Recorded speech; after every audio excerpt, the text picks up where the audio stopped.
5, 4, 3, 2, 1, 0.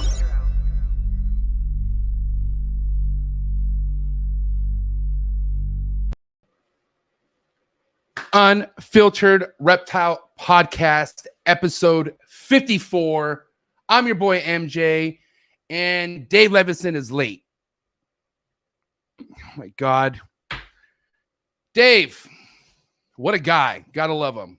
If this is your first time tapping in, do your boy MJ a favor. Hit that subscribe button, hit that notification bell so you're on top of every single Unfiltered Reptiles podcast that we drop here Wednesdays. Shout out to all my subscribers out there. Shout out to the early birds. I see you guys. But before we get into things, I do want to say tonight's episode is brought to you by Cold Blooded Cafe, $30 flat rate shipping, #1 frozen thawed rodent company in the business. Day one pinks all the way to mammoth rats to your doorstep. You see the penguin, you're winning all day, every day. Shout out to Cold Blooded Cafe. Shout out to Desiree. Shout out to Steven. Shout out to the entire Cold Blooded Cafe team. Man, I'm diehard Cold Blooded Cafe. That's all I got to say. Shout out to the sponsor, man. But listen, tonight's episode is going to be great. Usually I have Dave go ahead and let us know what we're in tune for tonight. You know, what's going on tonight? What is mainly the topics for tonight? Well, guess what?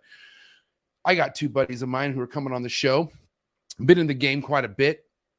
And a lot of these, you listen, it's funny because I hang out with them and goddamn, they have a lot to say of what's happening, right? But they're not always, at least Steven, right? Steven's more than Ryan, because Ryan will go on public platforms, and he just was on a live right now, and he lets it off. But Steven, right? Steven holds a lot of this shit, and once he gets alive to go ahead and say what he needs to say, kind of opens your eyes, man. So this is gonna be a big eye-opening Unfiltered Reptiles podcast. Is eye-opening as seeing this guy finally tapping in. Here he is, Dave.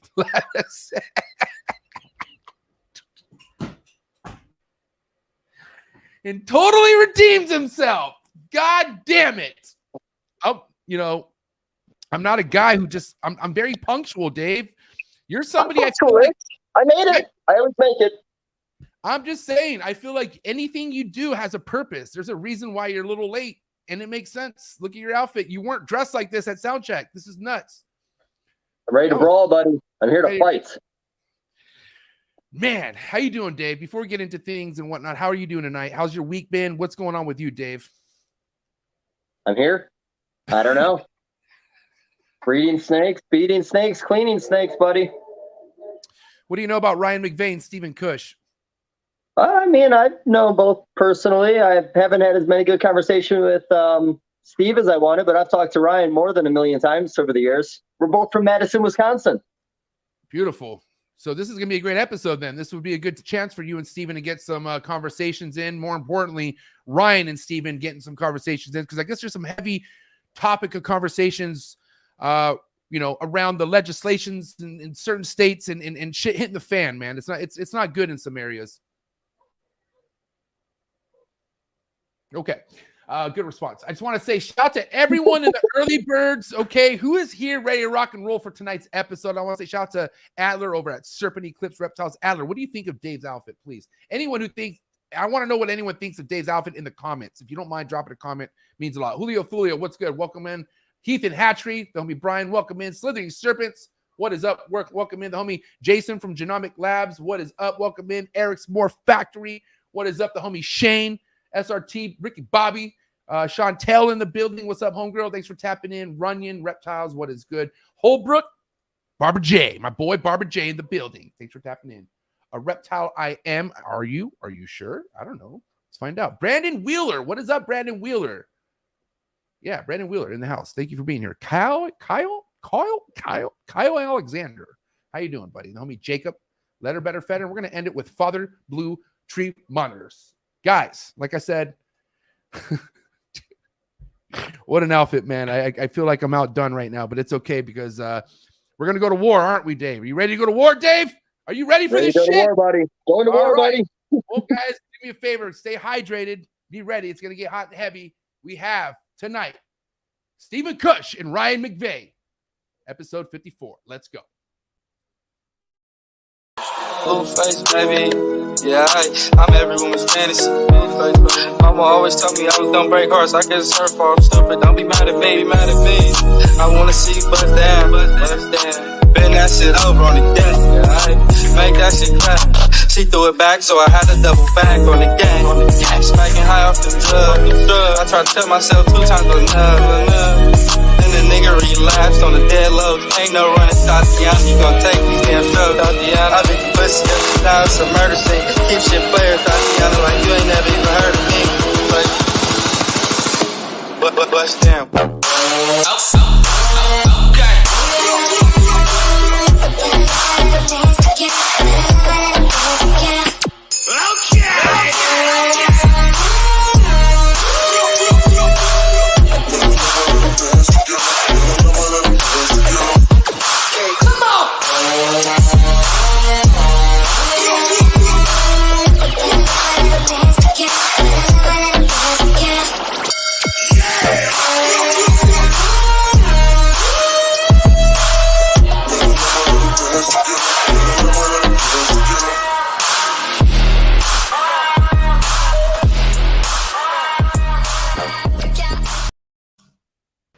All right, live and direct, we have Ryan McVeigh and Stephen Kush. What is up, gentlemen?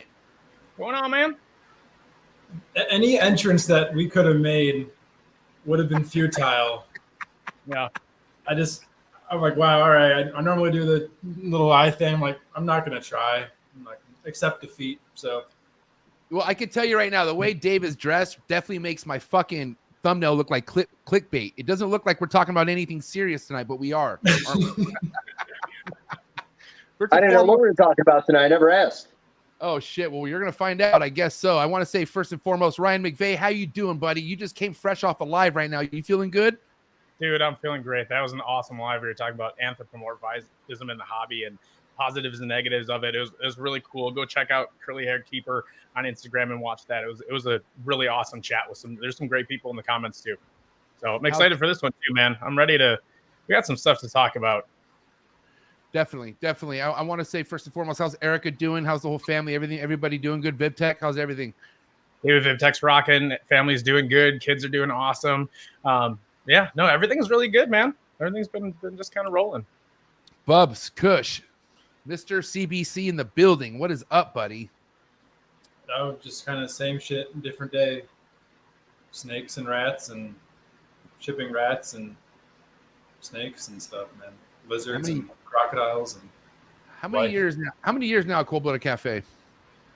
Coming on 4 before early spring, late winter. Straight from middle school, correct? I'm just kidding. A little before. Sure I don't think he could grow a mustache when he started. So no, he just grew this wasn't. No, I mean, whatever the hell you want to call this, it definitely wasn't possible in the early days. All right, well, check it out, gentlemen. Listen, more importantly, I feel like there's so much, I could say on my other podcasts, it's always talking about projects and what you're making, but there's so much more to talk about than what people have and what they're making. It's about what people are doing to fuck this up, right? And that's a big problem going everywhere. I don't really know where to start, so I really want to lead this to you right now, Ryan. I want to know what's on your mind with industry facts or what's happening with legislations, anything wrapped around with what's deteriorating this hobby right now. Oh, there's so much, man. Right now, the biggest shit that I think people need to understand is one is Florida. So I don't think people get it, but when Florida goes down, the whole hobby does. And I'm not joking or blowing this up so you get scared. There's a ton of southern states that are on a committee that once Florida hits a certain point, all of them will have automatic laws that will enact the second Florida gets to a certain point. So a third of the country is going to lose their rights in one shot right off the bat. And then if that doesn't scare you enough, let's say that you're in any of the other states, 2 of the major distributors for the major pet store brands, Petco, PetSmart, whatever, 2 of the biggest reptile wholesalers are in Florida. So if they go under and can't carry animals anymore, then Petco and PetSmart, those guys can't carry animals. But a lot of people out there oh, that's awesome. There's petitions on change.org for that. They shouldn't keep animals. They suck. But again, they make up 50-60% of the major reptile product companies' income. And if you knock that out and reptiles aren't being sold at Petco or PetSmart or any of those companies anymore, most of those brands go under. And once they go under, then all of the cages that you use, the lighting we're using, all the stuff that's branded that we get to use from those manufacturers goes away. And we're back to the 80s where we're doing anything we can to stick anything together. Like there's a lot of ways that this could go really bad and not a lot of ways it can go well if something bad happens in Florida. And people don't realize it because it's just Florida. They don't care. It sucks. That's what I'm saying. Like, I don't even think Florida people give a fuck. That's what my thing is. Go ahead. Florida's such like an oxymoronic case because all the bullshit that we see in the hobby began in Florida. All the shitty practices that give us a bad name came from Florida. In my opinion, a lot of the worst examples of reptile keepers in the country are in Florida. The industry, for the most part, really got its start in Florida. I mean, it's one of the biggest the Miami port is where reptiles come into the country for the most part. And it's this crazy double-edged sword of, we're fighting problems that were, I don't want to say started there, but I guess that was kind of the germination place, so to speak. And, but yet it affects everybody, Florida aside. So it's this weird kind of double-edged sword situation that there's a solution to, but I feel like the hobby needs to understand every side of the issue here. I got a question for you guys real quick. So let's say, shit gets to where it's headed and all of a sudden Florida gets hit with what it gets hit with. For how many years until somebody new could come in and change that? It could be a long time, man. Like, let's look at the last time we lost retics with the Lacey Act. It took 12 years? God, something like that. I mean, it was, I don't know if it was that long. Maybe, I don't know if you can. But still, I mean, it was a significant amount of time for USARK to sue the government and change it. And for somebody else to come in and want to change it, they're not going to want to. These laws, very few times, unless it's something like Obamacare or something crazy on a national level, does anybody really come in and want to fight against it? These things aren't going to be, this isn't going to come back up, especially when it's Fish and Wildlife's rule. Like that, because that's even crazy. more complicated. Yeah. That's crazy. That Fish and Wildlife is down with this shit. Yeah, I mean, what needs to happen, hopefully, with Florida and what USARK Florida is doing right now, and they were on the live I was just on, they jumped on quick. They're working on a lawsuit that they're working on right now, and a judge just accepted it. So for them to fight that Fish and Wildlife doesn't have the jurisdiction over captive exotic animals, they only have it over wild animals.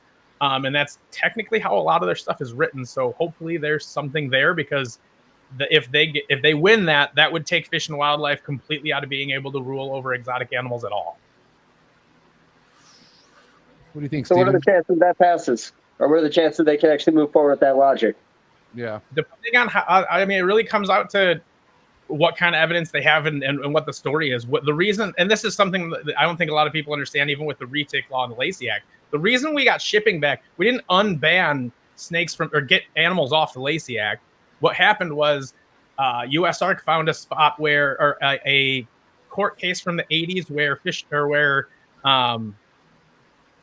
the Lacey, whoever runs the Lacey department, I can't remember, but wherever, they had stated that they didn't have jurisdiction over interstate transport, and it wasn't part of the Lacey Act. And because that was on record and they found that, they used that to bring it back. And then we didn't get snakes off the Lacey Act. We just took away their ability to ban interstate transport because we showed in that case that they didn't have the jurisdiction to actually do that. So it could happen if Fish and Wildlife's laws are written in a certain way that talks about wild animals and doesn't cover exotics like USDA would, that they could lose that ability to govern over those. So, I mean, I don't know the exact language, but depending on the lawyers and how they look at it, there's a chance it could go well.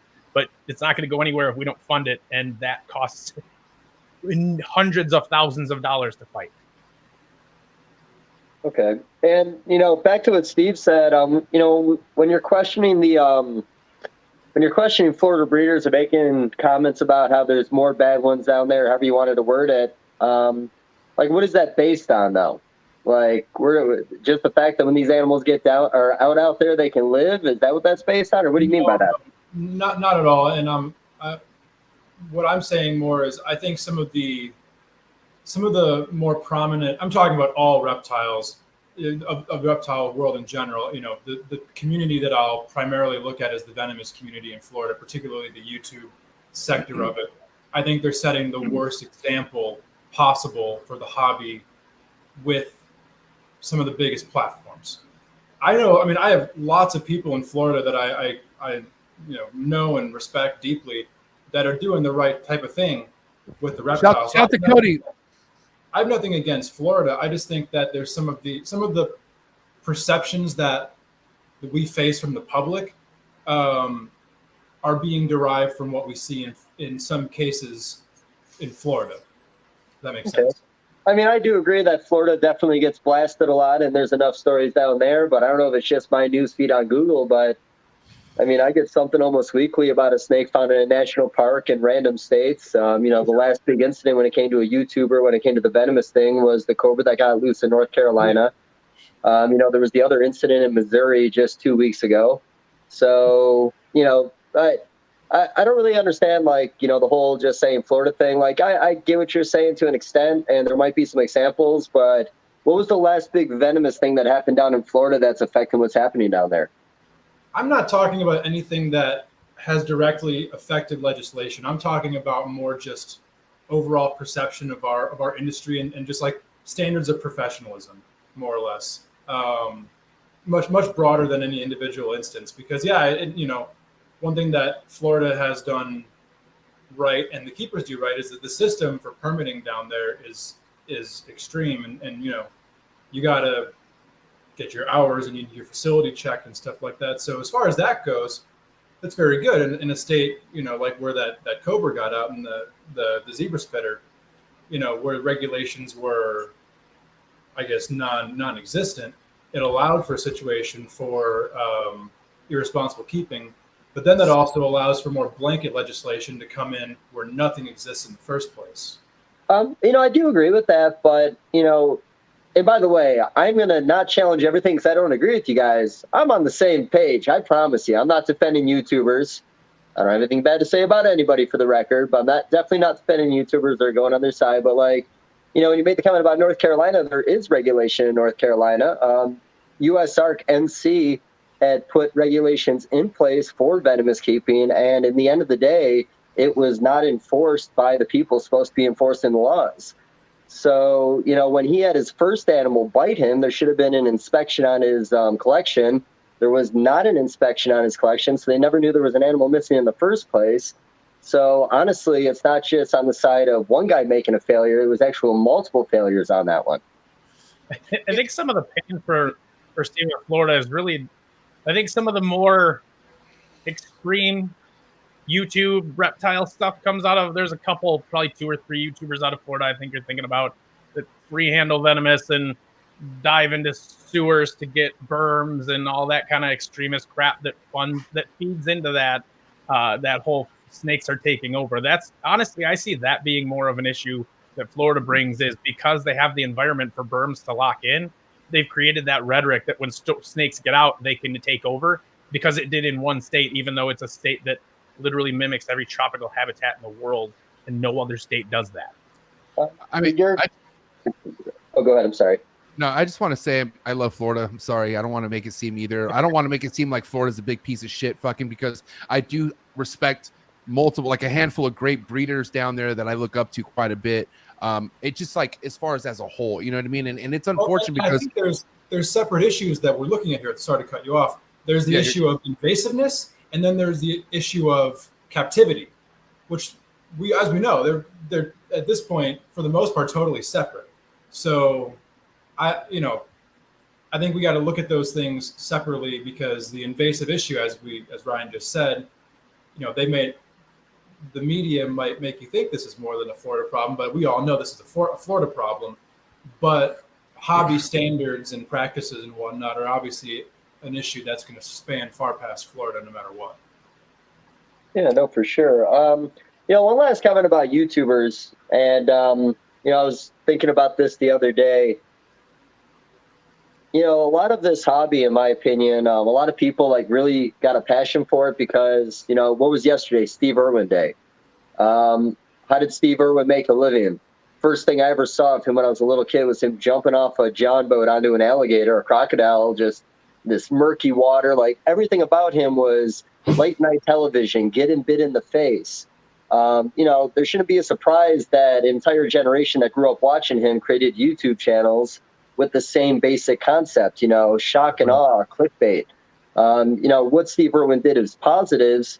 I mean, you could almost say that everybody doing what they're doing is just because they're following his lead.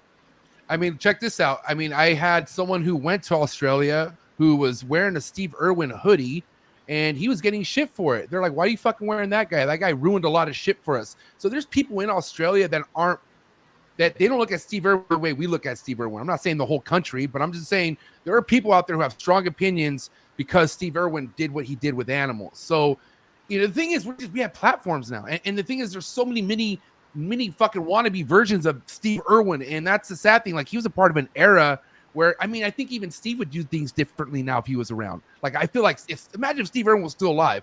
Dude, he'd be canceled. You think? You think you'd be that extreme? Do you think you'd be like prehistoric death type shit? Like, he'd be that extreme?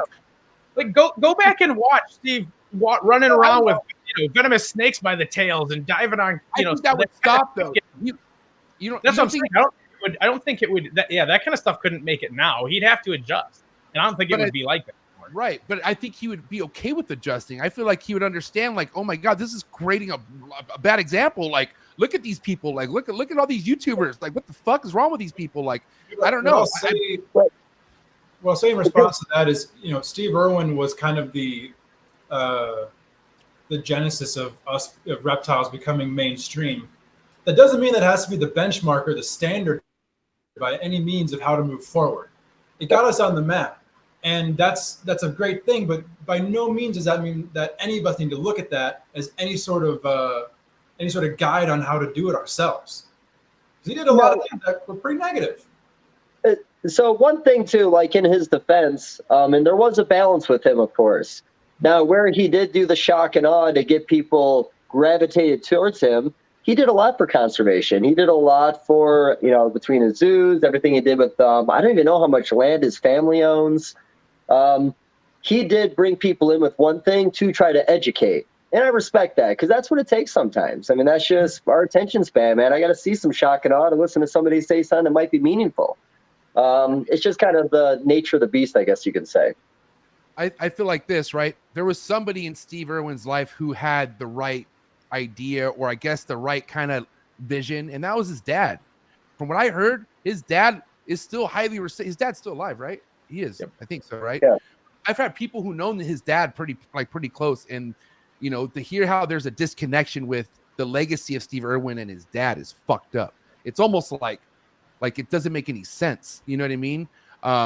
So I don't know. I'm just saying is like there's so many things that could deteriorate what we need to have around versus like it's kind of like what's being glorified right now. What's being glorified in this country by the youth, by people who aren't tapped into this fucking hobby is people doing the stupidest things. Like the fucking, like, what the fuck are you doing? Like, dude, think about people who are like doing good numbers on live feeding videos, which I understand. Like, okay, that's a preference, but dude, really, like, you could literally make it in by just posting fucked up live feeding videos and narrating and talk about how it's squeezing and it's dying. Like, that's fucking disgusting. You know what I mean? But YouTube allows it. You know what I mean? Even here, take this though. So take away the live feeding video. Let's just talk about any breeder standing in front of a wall of racks and pulling out tubs and showing off animals. Just that alone.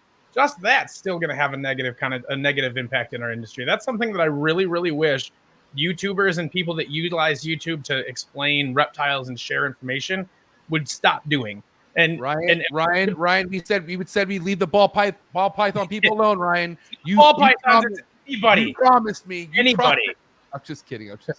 Anybody. It's anybody pulling up tubs, and I have racks. I get it, but at the same time, look at it this way: we have. The beef industry doesn't take you behind the scenes to see how your food's made. And there's a reason. You don't really want to watch that. They don't want to, you don't want to see a ton of cows in factory farms and then being slaughtered. No one wants to watch that. What gets seen in that industry is grandma with her little tiny cow on her little farm that does YouTube and shows her feeding and milking the little cow and her bows and stuff. And then that's the entry level hobbyist. That's the kids we're seeing with YouTube channels, people like that are showing their passion for that one thing or the couple things they have. Then you have people like, there's a guy called Iowa Dairy Farmer I follow, and he's awesome. He goes through his dairy farm. It's a bigger farm, but he walks through how the animals react, how they live their lives. It's very open. And that's more what I see being the hobbyists like us that have stuff behind us, like they're in these rooms. And then you have the industrial farm that feed the entire country. And that's what the huge breeders are, with the warehouses of animals in racks. And that's not, a lot of people see that as negative because of the space available for the animals, but there's ethical lines that we have to look at and decisions we have to make. Same thing in order for the meat industry. In order for us to supply that much for that many people, ethical lines have to be drawn and you have to make decisions. And people disagree about it. But in the industry, we have that same thing. And we need to get people to understand that, like, showing that is showing a negative side of what we do. It's showing the factory farming side versus, like, when we had a reptile rescue, no one ever came into the rescue and saw the snakes in the racks or the bearded dragons in tanks because they were sick and they needed to be in specific quarantine environments in order to heal. But those environments weren't exactly the prettiest. So we had built out enclosures in our front room. And when people came over to adopt an animal, we brought the animal out and they sat in a room with all these gorgeous enclosures. And it's the Disney effect. It's that idea that this is what every animal's getting, even though it's not, because that wasn't what was needed for every animal. But we need to start doing that. We need to start looking at how we're displaying ourselves and what that shows. And are we showing the positives? Something like I love watching these guys cut eggs and show the different morphs and bring out all these different morphs and explain them. How about bring them out of the room in front of us into a spot where you can just talk about it at a table. You could set up your lighting, and you could be not opening up drawers and popping stuff in and out, because most people that see that, a lot of people that don't understand the industry, aren't going to understand that is what's needed in order to produce the amount of pets we need in this hobby. So we don't need to show everybody behind the curtain all the damn time. Pause. Okay. Listen, real quick. 70 people. It looks like it's going up. I appreciate everyone tapping in, but there's no way we're going to have 40 likes and 70 people watching with Dave wearing the outfit that he's wearing right now. There's this, that's disrespect to his headband. Can we please get the likes up right now? I appreciate it. We're just getting started. Yes, Dave, go ahead. Okay, so by the way, I love this conversation. So I've had this conversation before. I think we've all had this conversation before. So I'm going to throw a lot of angles at you. Now, first, this is for both of you guys. So first off, on the rack comment. Now, again, not defending it, but do either of you guys remember the first time you bought a Freedom Breeder ARS rack? Do you remember how fucking impressive that was and how proud you were, and you probably took a picture of it? Oh, yeah. People standing in front of what they consider to be what the elite in the hobby are using, you can't fault them for that. Unfortunately, in this industry and like other industries, we use certain tools like that to do what we do. In ball pythons, we don't do it because we hate them. We do it because we put them in anything bigger, they don't eat anymore. Now, is that 100%? No, but that is something that is proven, and that's why tubs have been designed for ball pythons. But now in Europe does have regulations on the size of your enclosure that you keep your animals in, and that is all regulated by the government. So I got a two-part question for you. First part, do you give an inch to the government in hopes they're not going to take two when it comes to regulations based on the size of an enclosure to keep an animal in to breed it? And the second question is, now when we were talking farming, you got farming we don't see, and then you got the farming we do see. You go to Walmart, you got your eggs, and then you got your pasture-fed, free-range eggs. Do you believe in this industry today, if there was a brand or a seal of approval with your brand that says, my animals are in this size enclosure with this, here's my seal of approval, but it cost me this much more to do this for you, will you please make up the cost difference because of this little gold tag I have on my animal right here? So on the first part, one, you never give the government anything if you can. You give them a hair and they'll take 70 miles. Now, we don't want them involved in our industry whatsoever, which is why we need to be having these discussions and putting this stuff in place ourselves, or they will. And the thing is, In Europe, it didn't start like that. And I promise you, those regulations are coming here, and animal rights groups are absolutely going to start bringing up the scientific peer-reviewed studies that were used to argue that in Europe. They're going to argue it here too. And if we don't start to turn that conversation before it gets here, then when it gets here, we're going to have our pants down like always. Okay. And Steve, you jump in whenever. We got this little thing we do here. We raise our hands. Don't be ashamed of it. Just put a finger up if we see it. We're calling you. I don't want you to get lost in the conversation, man. I want to hear everyone's opinion on this. Do you have anything, Steve, or should I just keep on rolling words out? On the first one, I just echo what Ryan said. Self-regulation. That's all that it is. And I think one thing that you said, Dave, that I think is interesting is like a paradigm of the hobby. Newer person buys their first freedom breeder and they're all happy because this is what is seen as the status symbol. Why shouldn't that status symbol be an enclosure like what's behind Ryan or behind me? It's just the paradigm of the industry. And that's not... Hey, what about me? Or MJ, you weren't sitting down yet. Sorry. I recognize some of those snakes. I bet. But nothing against Freedom Breeder or ARS or that product. But I think it's interesting that the hobby will see status as I fit 30 ball pythons into this thing that I can wheel through a door, instead of look at this cage that took me a month to set up and look at how my animal's behaving naturally in it.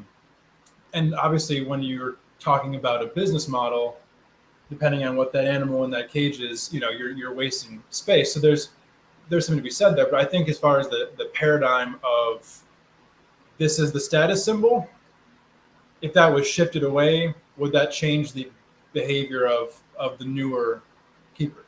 And then on your part two, I think that's an interesting concept. But as with a food item, somebody sees organic, whatever, this or that, that's somehow benefiting them.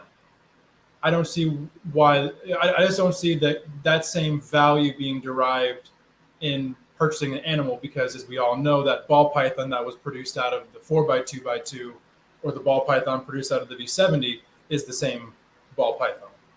Yeah, but it's still, I don't know. You could go either way with that one. Like, on one hand, I know what you're saying, Steven, but people will pay more to support practices that they appreciate too, not just the value of the thing itself. Look at you, American made versus not. People will pay more for an American made piece of crap versus something that is maybe even made in China and is a better version, but isn't American made. So that kind of depends. And if they're deriving virtue, that's one thing. But if they're deriving something personally, I don't know if that really makes the same. An added value to the item, to the animal itself, no. But to the what again, it changes that egg. That egg's a different egg, or that ribeye is a different ribeye. The snake is really the same snake, but I guess if you're looking at the virtue behind it, then there's a difference. So, the reason that I brought up chickens and free-range chickens is because we've all seen chicken factories where they're in a cage this big with their ass hanging out and an egg falls down and rolls to the bottom. And then you have pastures just full of chickens being free-range. So don't look at it so much as ingesting a cow or the chicken. Look at it more of the egg the chicken's producing and what went into producing that egg over the other thing. Because I do understand what you mean on the other comment with organic and everything else. But, more or less how our food is raised when it comes to eggs. How about that? Because I feel like that's probably the closest we can get to it in this conversation. Yeah. Yeah, I don't know. I think I've had some discussions with people about almost like a sister organization for USARK, or not, maybe a different organization, but that would work in tandem. That would be an accreditation type of an organization for breeders, setting standards and things like that. That obviously no one's going to agree with all of them, but I think as long as you're keeping the animal's best interest in mind, as well as with what's going on with the latest in science and technology that we know of, you can't really refute it. But I don't know. I think we talked about that, but it just becomes really difficult where, I don't know. I don't know that it adds that much. It could. An organization like that could really help overall with like standards, but is it going to make a difference to the individual person? Like, I don't know if a stamp would or not. It might. Well, so that's kind of like my point of why I bring this up is this. Like, we talk about the pet trade and being better, and let's just say that was one of those seals of approval that, essentially, in my opinion, would make it better. Does the buyer or consumer see any benefit there? So that's the whole comment. Like, yes, we can improve. Yes, we can get better. We can self-regulate as much as we want. Government regulation, I'm not a big fan of either. I mean, I like less government. I've always liked less government, mainly because I break the law so much. But Dave Thunder. The reality is, so I heard, so I talked to somebody in the industry that is in politics, family has a big background in politics, in Congress, so on and so forth. And the comment they made to me was this when they talked to all these big higher ups, all these people that are donating big money to all these fundraisers and everything else. There's not a Democrat or Republican that likes reptiles. We don't have one side fighting for us. We have both sides fighting against us. So you're right. We are kind of having our own fight right now. So the idea that maybe there could be a subdivision from USARK where there is paid employees that are paid to regulate their state, do quarterly checkups on collections, and that's their only job, well, then in a sense, we can present that we are regulating our hobby, but no matter what, we can't get away from government. Government is reaching into everything nowadays, man. I mean, to think they're not going to reach into this more is silly. No, they are, but I think we got to make sure that we're at least part of the conversation, really, when it comes down to it. And that's one thing that this hobby fucking sucks at, is continuing to realize that just because Phil is not on a stage screaming about something bad happening, our opposition and the people coming after our animals aren't stopping. Like, the lethargy and just complete, there's nothing going on, no big deal, whatever, or how people react to this is disgusting. Like, we need to all be much more aware. Herp societies across the country are disappearing. Nobody's talking to their governors anymore. Look at the shit in Georgia that just passed. You know how many fucking people emailed them? 56 fucking total people. Total. In the whole fucking country, including the state. So 50 emails in opposition. That was it. That's pathetic. So, and here's the thing. Now, I usually know when the fuck stuff's going on. I didn't even know about the Georgia thing until it was too late.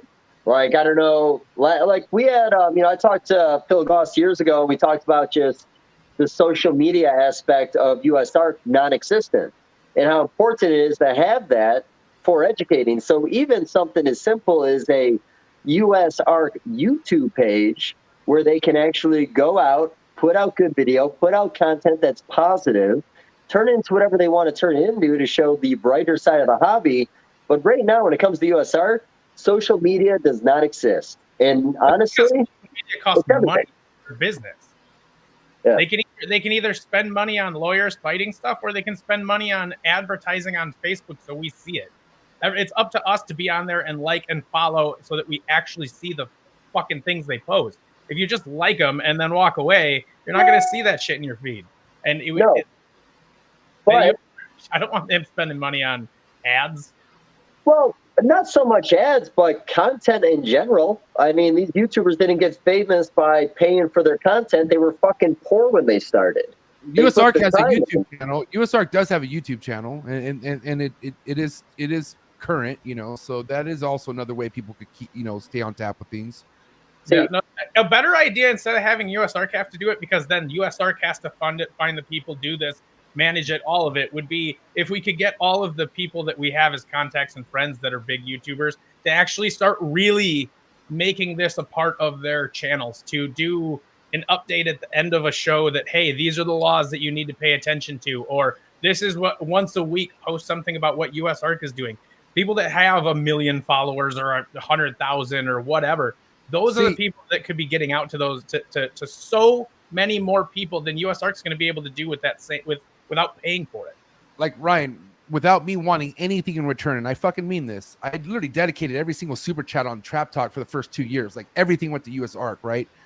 And I got to tell you right now, if you told me to mention something about USARK, I would do it 110%. The thing is, the people bigger than me, the ones who have millions of fucking subscribers, 1 million followers, they won't do it. And that, I don't fucking understand that. They might come out, they might like, when shit really hits the fan, they feel like, okay, we'll do maybe a post, right? But there's not this consistency. Like they don't make it like embedded into people's brains as it should be. You know what I mean? Well, part of that is because guess what? Some of those people don't give a crap, because if you can't keep animals, that means they can just keep making more content about the animals that they have, and you'll keep watching it because you can't get them anymore. So it's a benefit for them if it all goes downhill. Some of them don't care.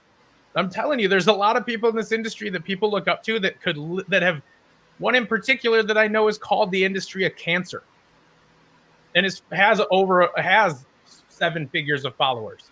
Who is that? Well, I want to mention any names, but it's someone very well known. Filtered. What does it rhyme with?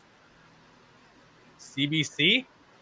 Oh shit! 3 other letters. Whoa. Oh, Cold-Blooded Cafe. I didn't even know they were reptile people. I thought they were just rodents. No, it rhymes with that, but it's not them. It's the other 3 letters. Somebody who had a business that was 3 letters. That the first one and the last one were the same.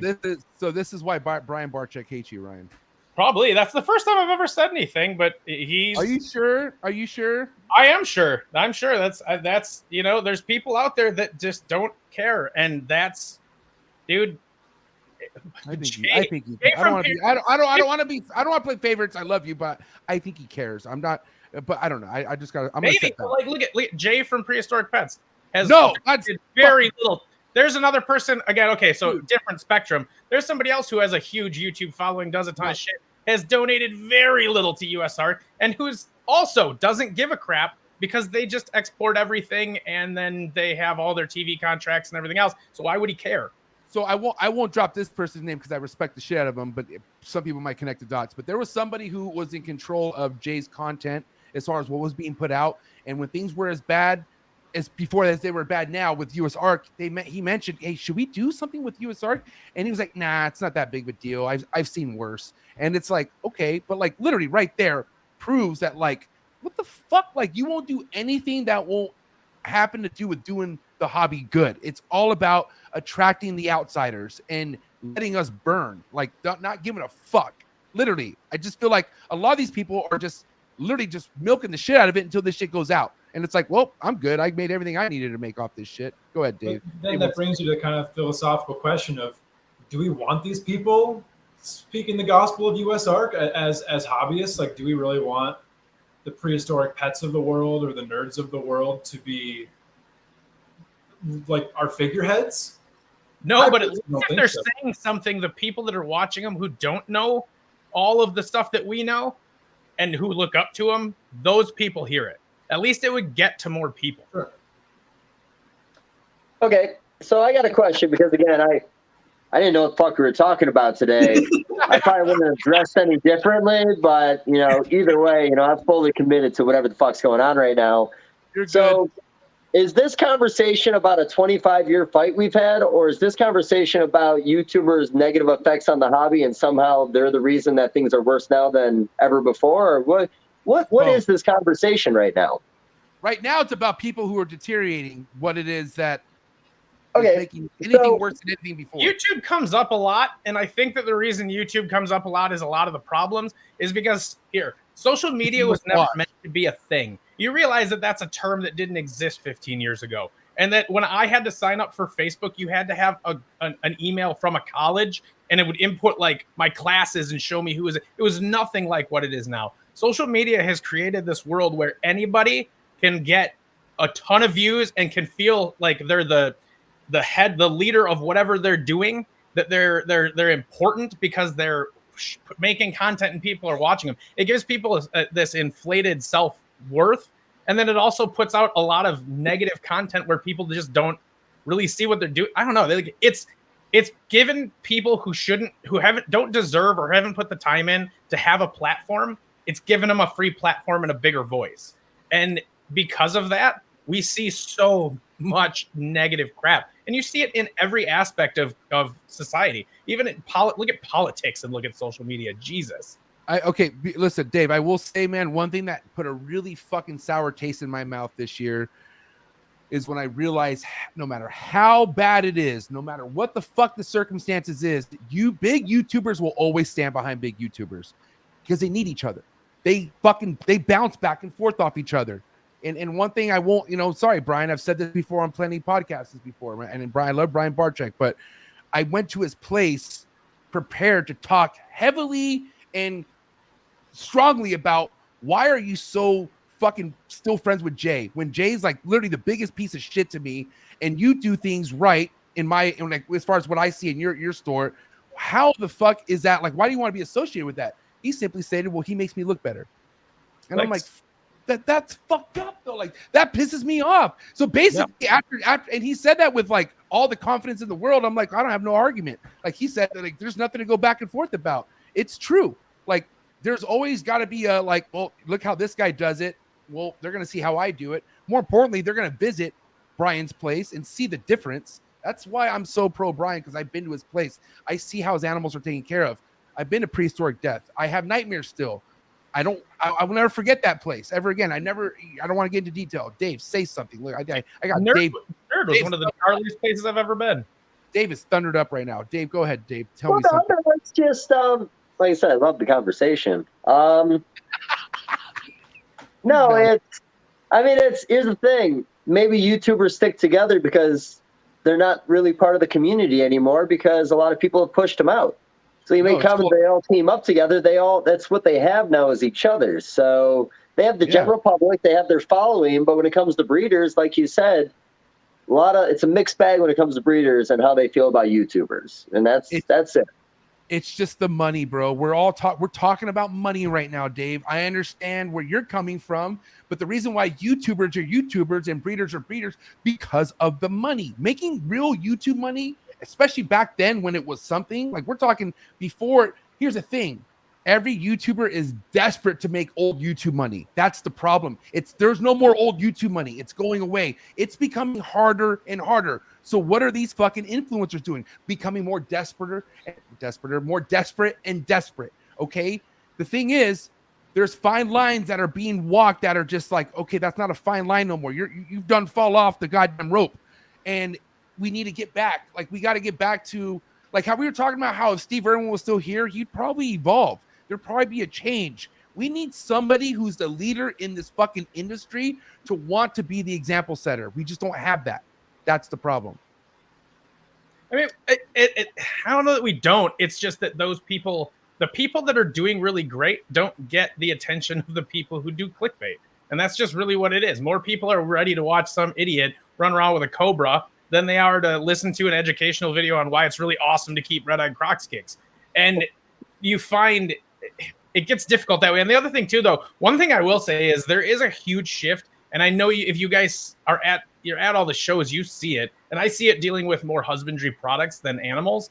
But there's a huge shift between, let's say, 30-somethings down and up. The older reptile community is holding on to what we've been doing in rack breeding and keeping everything the same. And I use the same bulbs I've used since 1994, that kind of thing.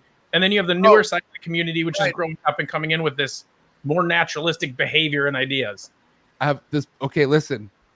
I should have probably talked to this off camera, but this bulb, there's something wrong with it. I have 20 of your bulbs, but this one, there's something wrong with this one. How can I get this? What do I got to do?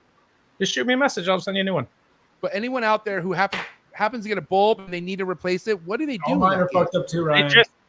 All of them. Yeah. Just shut up, Steven. What an asshole. Just email or send us a message on Facebook or social media, and then we'll get your information and we'll ship you out a new one. I love these bulbs, I gotta say. I am such a huge VibTech guy. Anyways, that wasn't a plug. I just wanted to be honest. But anyway. So here's a real question. Why do you think we're worse off now than we were 25 years ago? Because these little laws are being passed state to state and it feels like they're inching in on us? Or how does this feel any different than the conversations we were having back in 2000, 2005, 96, 90? Like, tell me why you feel today is different than it was outside of the YouTube section. I mean, really, for me, it comes down to just the fact that we're in 1994, the only people that kept reptiles were bikers that were tattooed up. And now You see Mom and me, it's a lot more mainstream, and it's a lot bigger industry than it ever was, which makes it a bigger target. There's more money, which makes it a bigger target. Okay. So again, the reality is, and a lot of this is out of our control. Maybe the people in Florida or some of the people in the industry feel like we're untouchable because we keep getting away with everything. Like, we talk about self-regulations, everything else, and, we talk about, the negativity on YouTube. We could talk about somebody who gave up on their collection and gets blasted on the news, which is not an uncommon thing. Like I said, outside of regulations within the hobby, there isn't really a genuine answer on how to fix this right now. Like, we don't self-regulate, and if we aren't going to self-regulate, we will. I mean, it's got a shelf life. I mean, that's the reality. The course we're on right now, we do have a shelf life. I'm just not convinced the shelf life is days away, years away. I think it's still at least a decade away, the way the last 25 years have gone. We got to. I'm sorry, Ryan. I don't mean to cut you off, but we got to ask ourselves what is a group like us? What I mean by that, an industry like us, how do we go up against an organization like PETA? And what I mean by that, how much is PETA involved with all this shit? Is what we need to think about too. We need to look at birds, dude. Exotic birds don't come in. They're not imported anymore. They had this fight before we did, and they lost. And there's a lot of other industries that have had similar fights that have won or lost, and we need to pay attention to that.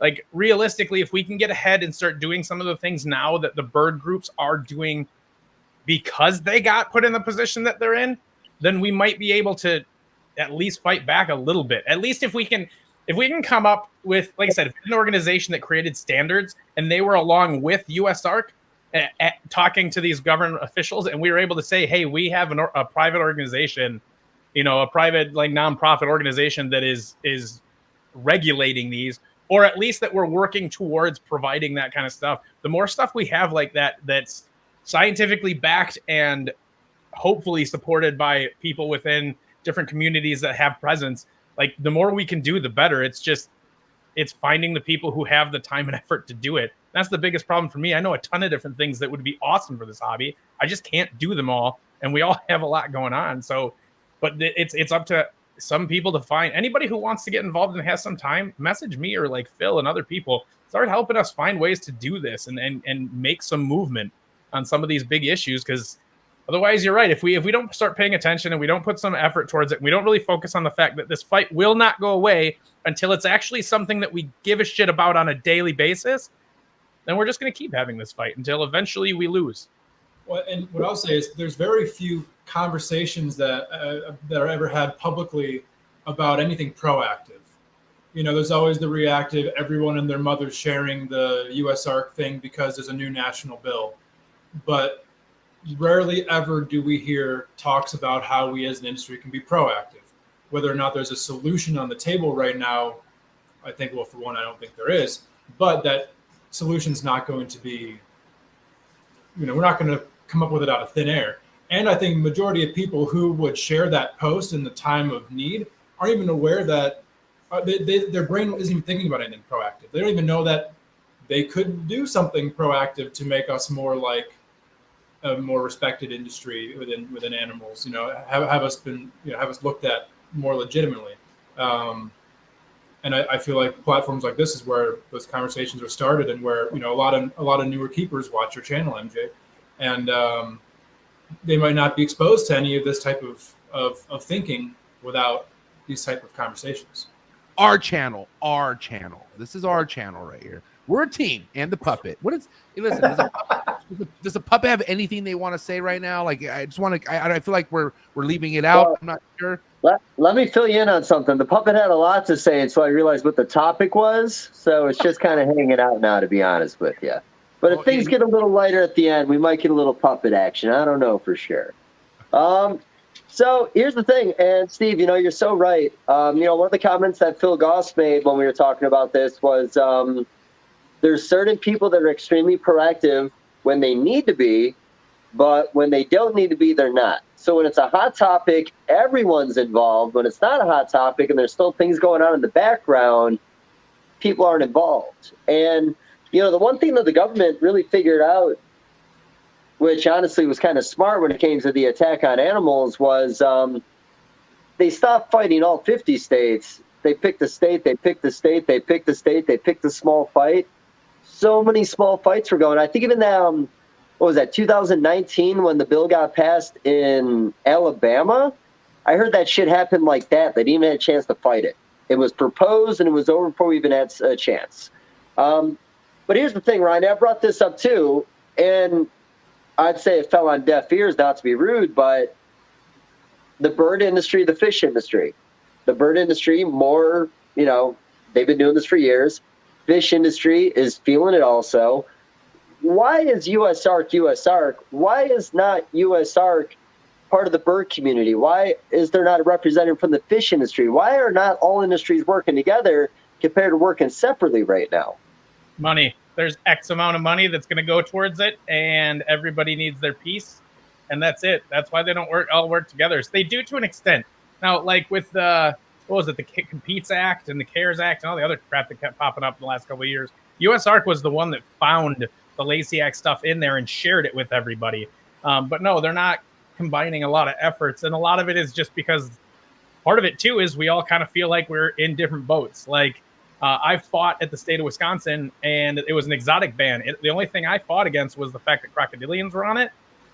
Because I don't have the background to fight for bears, and the other people that were fighting for large mammals or whatever, we have common ground, but we just don't see the same eye to eye all the time. And I think there's a lot of that. Unfortunately, in some ways it really hurts us, but fortunately, to the other side, there are opportunities for us to do better with that. It really just comes down to really resources. Resources are what make everything not as easy. I think that really it. Can I really say something that's like fucking killing me right now, please? I don't mean to cut you, Dave. Do it. Are you okay with that? Puppet, are you good? Dave, you could. Okay. Resources at this point are going to be resources that we don't have within the hobby. It's going to be an important resource that's going to trickle to something else that we aren't tapped in with.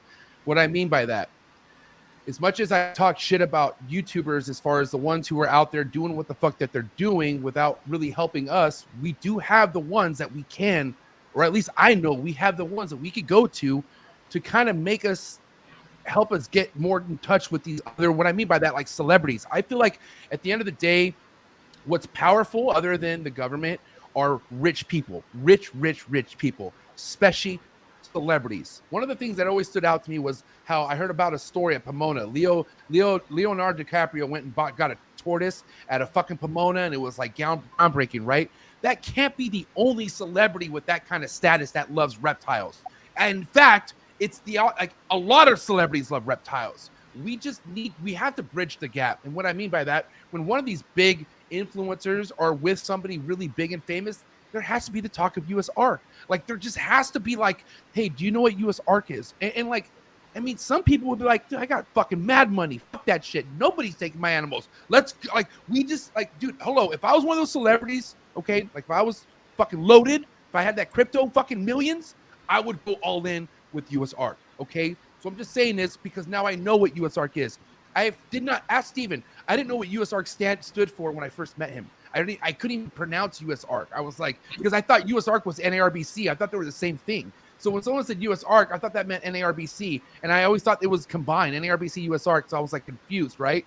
But now look at me. I push USARK. I talk about it all the time because now I'm informed. So what we need to do is we need to find the ones who are so tapped into the outer ones and get them informed. We just got to get the outer people informed.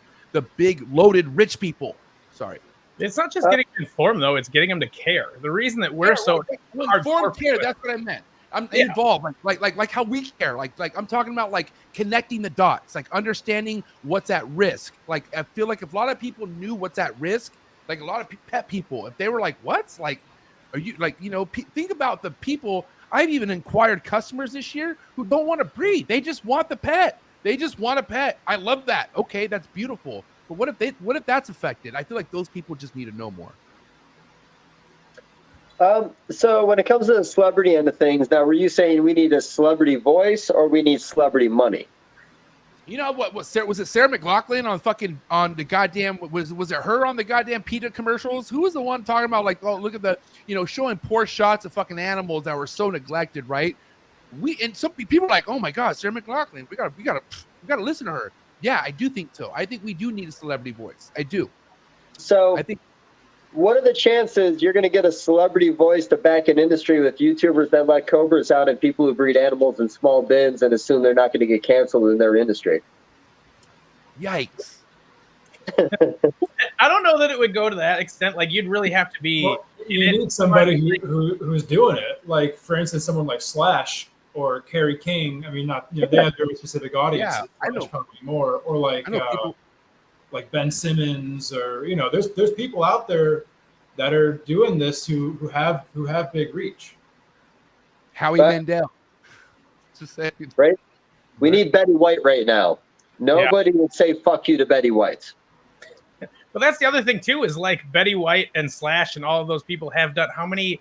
You Google Betty White and snakes, and you can find 50 pictures of her holding animals. Like, that still doesn't make a difference. So that's what I'm saying is, like, you can, unless we could get like there was a conservation organization. You guys remember this? There's a whole bunch of celebrities did like a YouTube commercial, all holding tortoises and talking. It was a turtle conservation thing.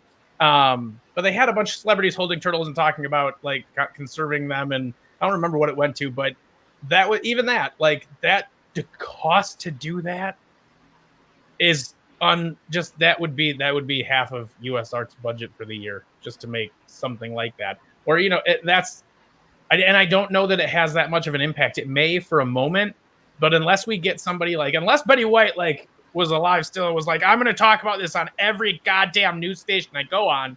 Unless that was the case, it's not going. I don't know that it would have much of an impact in the long run. I don't think so. It's funny too, because you're talking about here's things. So let's have an outside of the hobby comment. So there's a little video game store down the street from my house, and we're talking teeny little space. Guy works in there, real nice guy, teaches local Bible study. You know what he showed me the first time I went in there? He showed me a video of Jay at Prehistoric Pets. You know what he showed me when I went in there the other day? He showed me a video from Colorado where a guy got his 20 Burmese pythons seized 20 years ago. They showed his rodent breeding operation, said how many were alive and how many were dead. Showed the rabbit breeding thing. It looked very bad on paper. To us, it's like, okay, this guy's a character. He's got pictures with his kids with his Burmese pythons. And I think the guy ended up getting pegged because he sold one. But you're right. Everybody else in the world doesn't see us. They see them. And they're always going to see them. I'm not convinced we have one of us that can surpass that, though. I don't think that's an avenue we're ever going to really get ahead in. And then on top of that, with PETA, there's algorithms that stop certain posts from being circulated on Facebook. If they don't want USARK posts being circulated on Facebook, they're not getting circulated on Facebook. Maybe it was me and MJ were talking about it. Jay at Prehistoric Pets had the conversation with his employee. They stopped getting views. They were fucking panicking. The algorithm changed. Yeah. That hosting site did not want animal videos as much, and because their content was not as exposed as it should have been. Yep. I remember that. So here's the thing, guys. No one in government's on our side. We're not willing to team up with any other pet industry to try to, team up against them. So I want to hear a good solution. Because right now we haven't really come up with a solution. I don't see the four of us coming up with a solution. Hey, I said get somebody who has some of the biggest platforms to tap in with people who are on the outside. I feel like that's a solution right there. Okay. If you want a solution that would actually create a difference, we need to start pushing the people that are involved in husbandry and things like that to continue to fight back against what's out there in science. All right, racks. There's one or two studies published about snakes and racks, their natural abilities and behaviors, and whether it's an ethical way to keep animals based on their other behaviors. And it's a standard setup for all animals in captivity.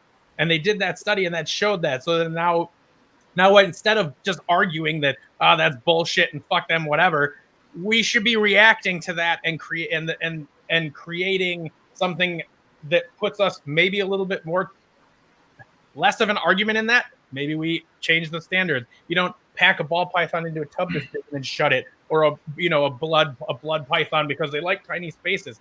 That's like, dude, that's like saying that you spend 8 hours of the day in bed, so all I need to give you is a bed in a tiny room and you can live the rest of your life. Like, we could do better than that. And the people who are making the products and doing the things that are allowing us to keep these animals need to be making those changes as well. Okay, and that's fair. Here's the thing. I really don't think, here's the problem. Ball pythons are the biggest part of the hobby, but they're really hard for the example of what we're talking about right now, because I sell ball pythons. When I get 50 phone calls about a ball python not eating, what is the first two questions you ask? Do you have a light on your enclosure? How big's your enclosure? If it's a big enclosure, they have a light on it. We take care of that on the spot, and immediately the animal starts eating. So now, where there's a million other species that could use more area, could everything, ball pythons being the example, I think is horrible, because we all watched the Dave Kaufman video. What did Dave Kaufman say? They're in a fucking hole in the ground all day long. They might come out for a couple hours at night. Yeah, when it's 110 fucking degrees, no shit. No, you are right. You are right. And he said you can find them in trees when it's flooding, which makes sense. Here's the thing. They're not semi-arboreal, but if you put something in a cage for a ball python, it's at least going to check it out and see what the hell it is. But again, now, like I said, I just think ball pythons are a horrible example, because we can give a million reasons why they do better in a smaller enclosure, because it's a little more natural for them. They find them in termite mounds, so on and so forth. At the same time, though, like, they also don't have access to tons of different lighting that changes the hormonal and mental state of how they live, and there's potential opportunities for that to change how they eat. Every ball python that I've ever put UV on also ate right away after that. Okay, and I respect the fuck out of that, man. And like I said, if there's a better way of doing things, I don't think people are opposed to doing it, but the standard has been Freedom Breeder and ARS racks for that sector. Now, my comment earlier, if someone's willing to pay more money for the larger building you have to rent and all that to pay for that animal, like you do your pasture eggs, okay, that's fine. If Steve is going to work with scrubs and he's going to put them in 8 to 12 foot enclosures, he's going to have 10 per room, and it's a hobby for him, that's fine. It's a hobby-based business. And I get that, and that's not a problem. Just there's so many different aspects of this hobby that we could argue about or try to fix. I don't think it's one problem. I think it's a million problems, but it's problems that we created for ourselves over the last 30 years. Yeah, but it's the same. Hold on. The one thing with that, though, is you're taking the stance of, like, it's been like this. It's hard to change it. Not everybody's going to want to change. Maybe people don't want to pay more because it takes more space and the cost of the animals is going to go up, etc. But look at every other industry that's had to be regulated in some way. Look at cars in general. Like, there's governors on cars because at certain ratings, they can't go faster than a certain amount. Like, they didn't go, well, screw it. We're never making another car. Everything's shit. It's only going to work that way. No, they governed them and they did what they had to do to continue to exist. And if we don't do that, if the option is we just say, fuck it, we'll do what we want. This is what we know is best, whether your science or research says otherwise, and we're going to keep doing it the way we want to. And we don't address and actually look at the fact of, okay, it doesn't mean we go from 6-quart tubs to fucking 6 foot long bins, but maybe the minimum size for a baby ball python is a 12-quart bin. Maybe it's a little bit bigger, where we make it where the animal can actually stretch its body out in one direction. Maybe that makes it a little bit different. Yeah, it might change costs and things like that, but at the expense of losing fucking everything, I think that's something we could reasonably work towards. It doesn't have to. This is the other thing. All of these don't have to be a switch overnight. We don't have to go from like racks to fucking like zoological enclosures. But we can, just like I was saying earlier, was separating what we're showing. We also could just do that. What if we work on adjusting the racks a little bit so that they fall into a more ethical category based on where those studies were, giving the animals more space. I'm working on low profile LED UV for being able to get into racks so that can be something that's addressed.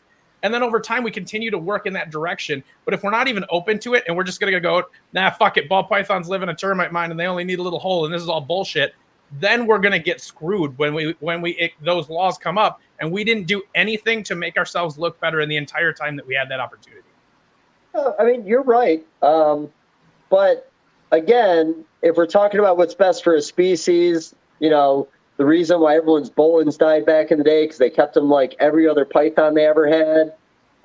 You know, education goes a long way in the hobby, but the species. So here's the thing. Do you think the species doesn't do well in a smaller environment? Do you think the species thrives better in a 1,000-gallon tank over a 55-gallon tank? That is completely on how it's set up. Can I say No. Okay, thousands is a drastic example. Just the point being is, if I tell you that I sell a ball python to somebody, they put in a large enclosure and it doesn't eat, then they downgrade it to a 10-gallon aquarium and it eats immediately. Does that not say that the animal does better in a smaller environment? Can I say something also, please? Can I say something also? God damn it. I just want to say I, too, have immediately put ball pythons in too bigger of a tub enclosure, and something had happened with that snake. Either they stopped eating or something happened with their size.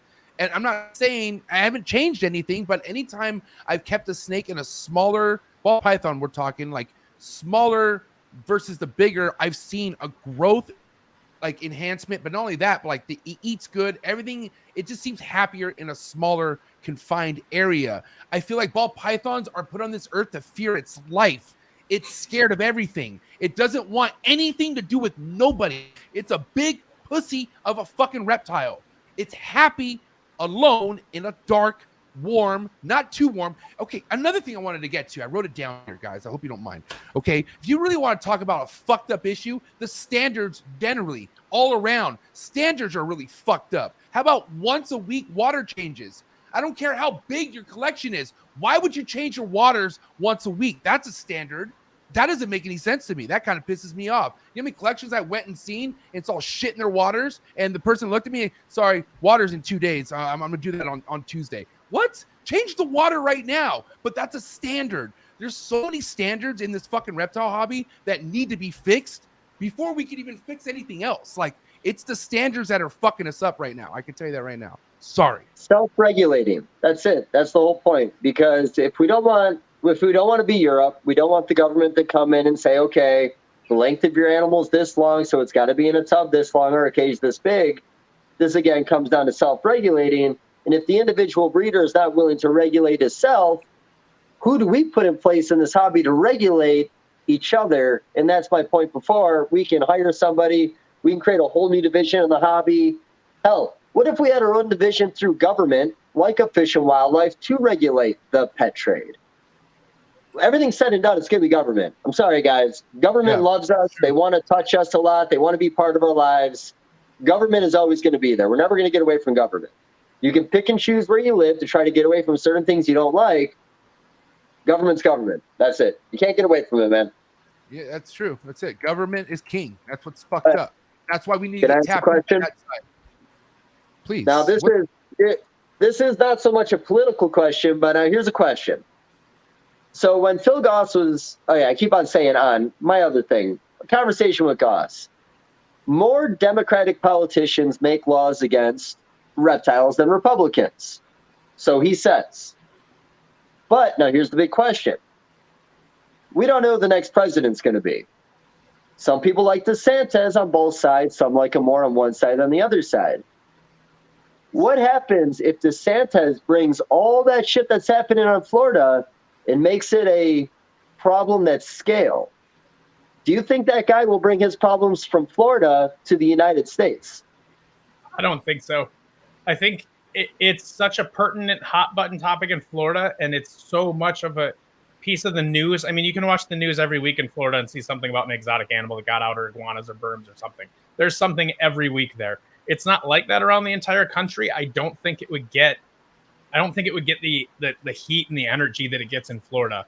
And I think that they're going to be running on that in Florida because it's a hot button topic. But once he gets out of there, I think the heat from him, if he got out, would come off. But it depends on who goes into Florida next and what's going to happen. Okay. So again, me personally, the only thing I've got out of this conversation is we either need somebody within the community to have a position of authority to keep an eye on everybody, or we need to start greasing the pockets of politicians like everybody else does in every other aspect of life to get what they want passed.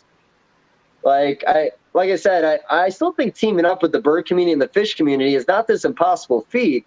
If we need a good salesman to put 3 guys in a room and to convince them that they're better together than apart, then we need a better salesman on our side. Yeah. Well, the other part of it too, of why we're all fighting, not all the time is it all the same. Like, they're not all lumped together. So I don't know. We do need to work. I don't want to say that they don't work together. They just don't pool their money. Like, they definitely do. Like, Phil works with other organizations when the time's right and it makes sense. It's just I don't know. It's on an individual basis. You're right. It would be a lot better if nationally these organizations would work together. I don't know what that answer is. You have to talk to Phil about it. What was the fear that they put in us back in the day? We used to tell people with dogs and cats is they're going to take our snakes first, then they're going to go after your dogs and cats. I mean, tell you the truth, over the about 20 years of paying attention to all this, other than fear, nothing has ever motivated this community. Fear brings us out in numbers. We try harder, but outside of that, nothing has ever worked here. But the other problem with it is before the past president of USARK liked to use fear, it was always the world is burning every single time something came down. And there was a direct correlation between the announcements of USARK that the world was on fire and the reduction in traffic on things like kingsnake.com. As soon as people started freaking out they were going to lose everything, all sales stopped and people shut down for a bit. So there's that too, where fear works, but it's a double-edged sword. And then as soon as it's gone, that fear goes away, and then everyone relaxes back down to happy. And I don't know how to get this continuous. We don't have to be scared all the time, but we need to be informed and aware.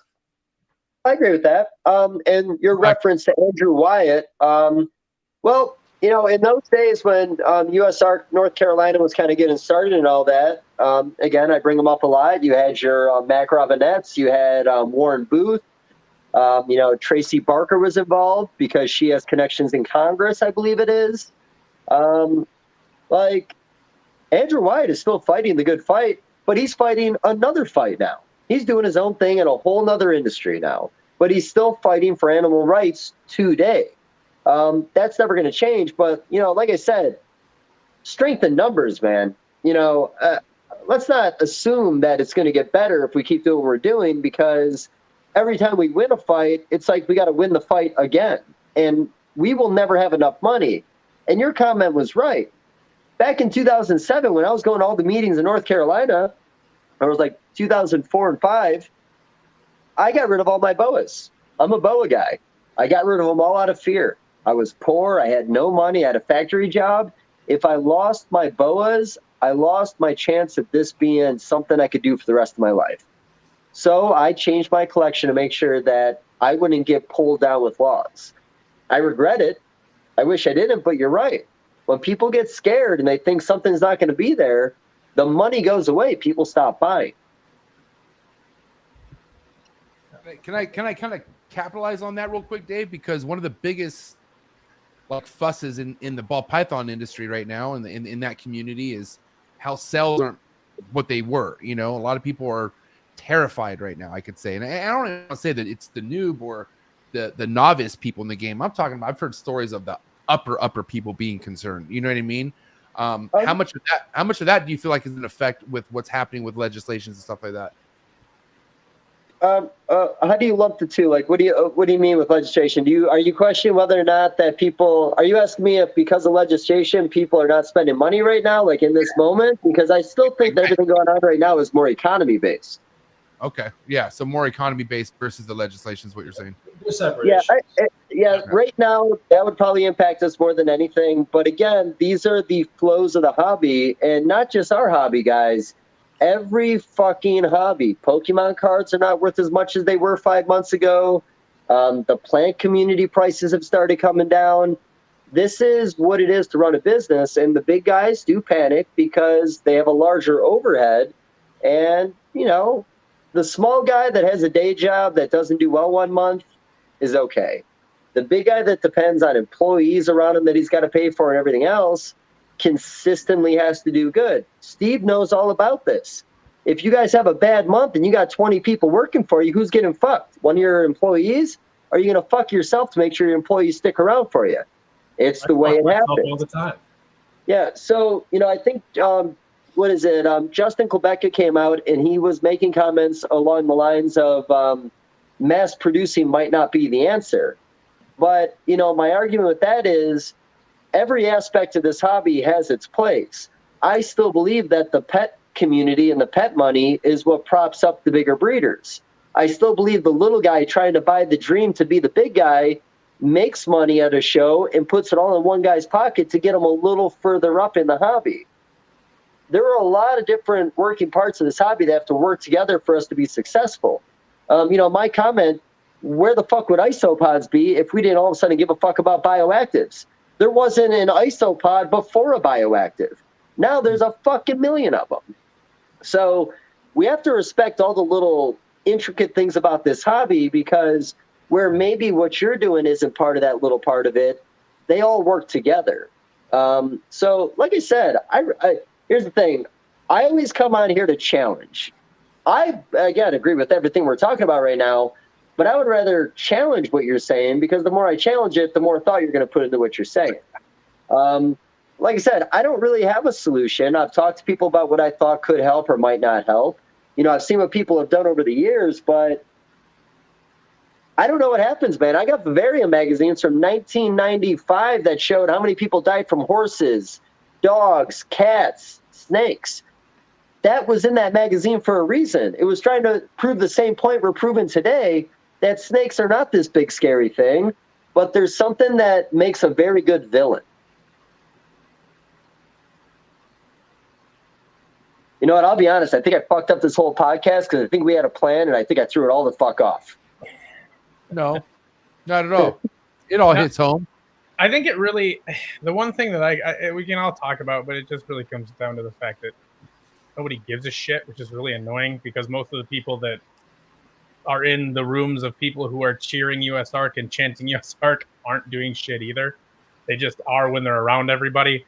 Like, for me, when we started VivTech, we put a portion of the net profit is given to USARK. It's in everything that we do, every price of every product.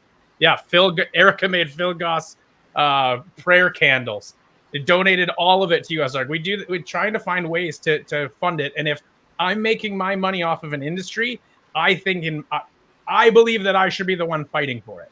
So, like, to me, it just kills me when people are like, give 5% of your sales every year to USARK, 2%. If I come up to your table and you have a $500 snake and I'm like, would you do $450? You're not even going to blink. You drop 10% on that, take the cash. But if I was like, what if you say no, but what if you were like, nah, I won't take $450, I'll take $500, but I'm going to give $50 to USARK.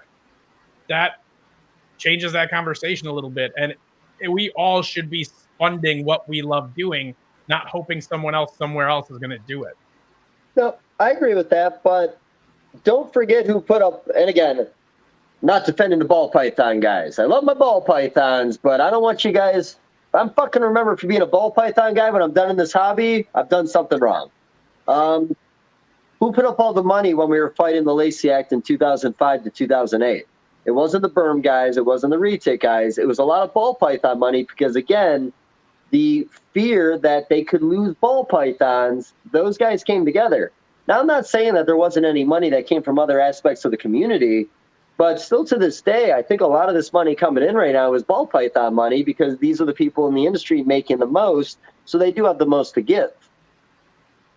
I can agree with that. It's substantially that. It's honestly, but at the same time, like, now granted, this is still ball python money if it's at an auction, depending on who it comes from, but the other thing too with USARK is, like, membership. That's just a painful thing to talk about. But, like, yeah, there are so many people that will jump up and bid at auctions and jump and do all that stuff. But then when it comes to being a member, they're like, I don't know. And having Hey, bro, there's people who jump up and even don't even pay for the bid. yeah, no shit. Like, and then people aren't members of it, and they're like, it doesn't matter to be a member and all that. But all of that matters. All of that does. And USARK, the majority of the money that USARK gets comes from auctions and from corporate sponsors. It's not from hobbyists. So, corporate sponsorship. How much is Petco and PetSmart donating to the USARK every year? No, they're not doing shit. And I'm on the PJAC subcommittee for reptiles, and there's representatives from them on that. They don't do a lot for reptile, but I'll be honest, guys, this is something else. We talk about the reptile industry as this giant industry.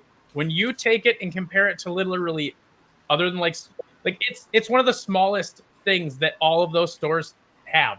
And the fact that they still carry reptiles is a godsend for us, because the second that they don't, we're screwed. And that cost per square footage would be way more better off given to dog and cat. They would make more money per square foot on that stuff, but they keep reptile and fish and exotics around.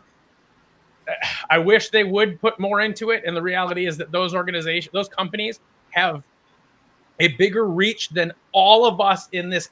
Anybody that's ever been to a reptile show, if you put everybody that's ever been to a reptile show in one room, the amount of people that bought their first pet at Petco blows the shit out of that away. There are 10 times more people that have one pet than that have a breeding room. And those are the people we need to reach.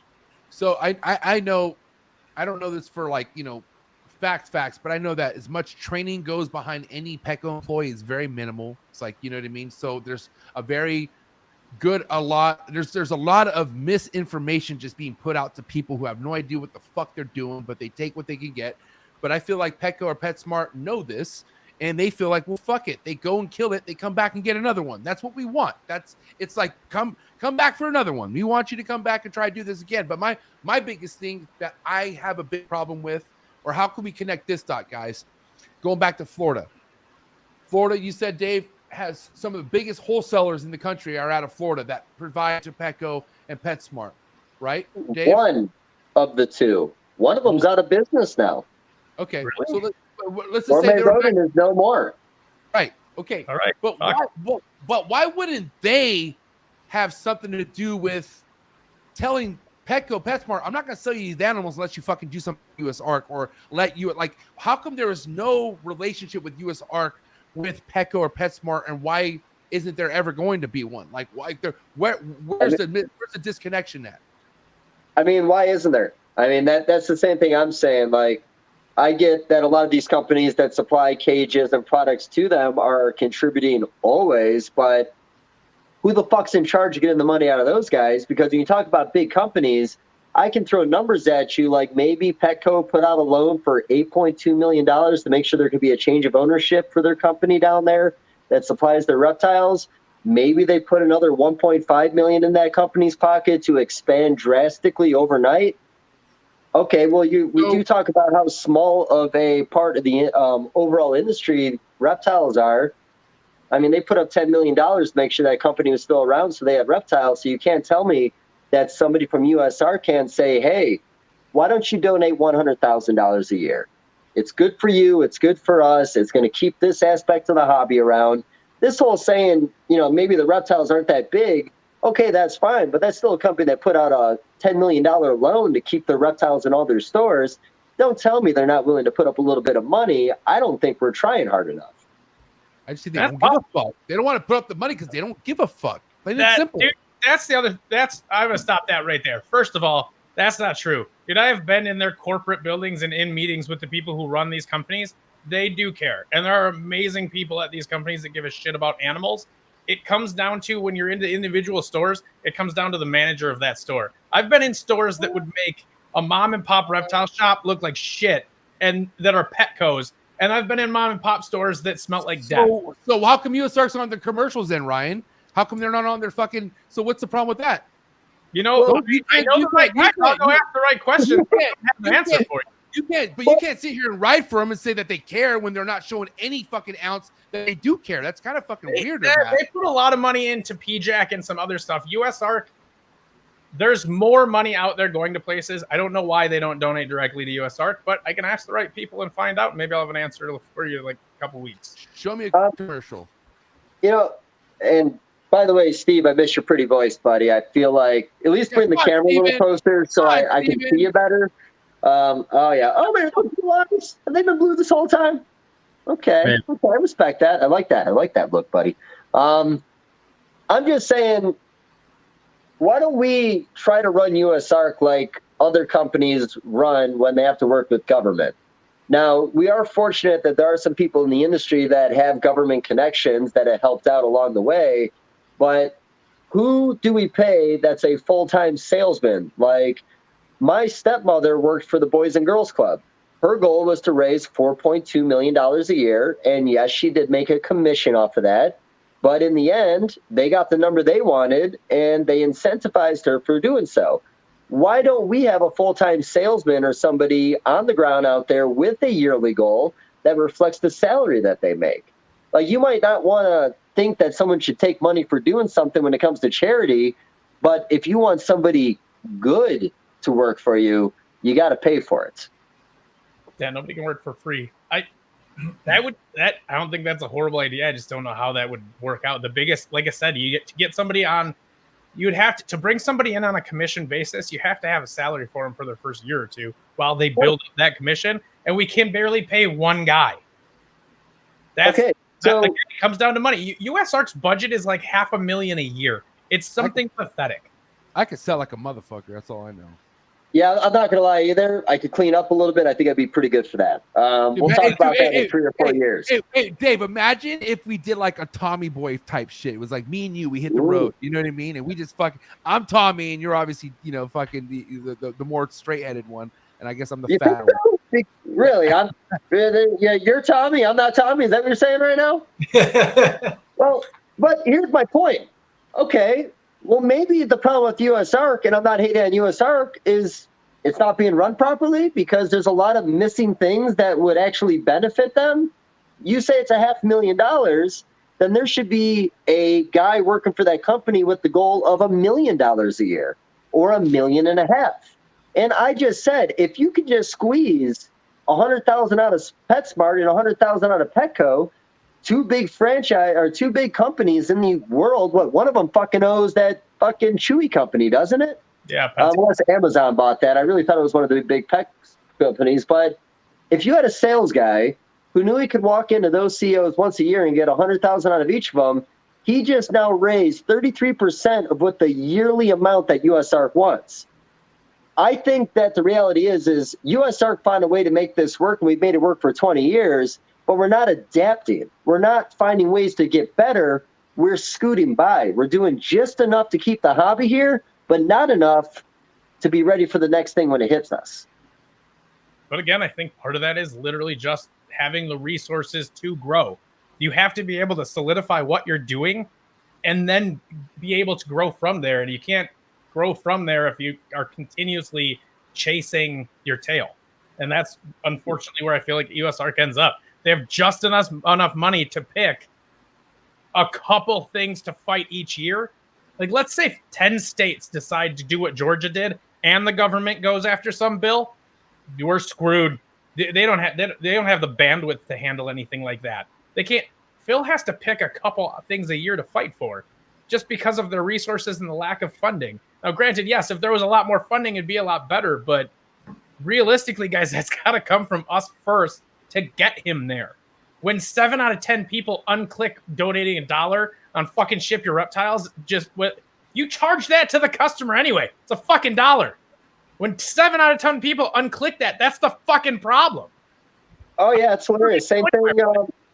I think Reptile Basics, they either have the round up or donate. Like you said, there's a lot of I still find it crazy when I buy a snake and it comes in like a fucking butter container that they cleaned out and poked a couple holes in because they couldn't afford a deli cup. This hobby has always been in a position where people have cut corners. And here's the thing. We make that comment about the $1. That $1 might mean a fuck ton to somebody who thinks that he doesn't have $1.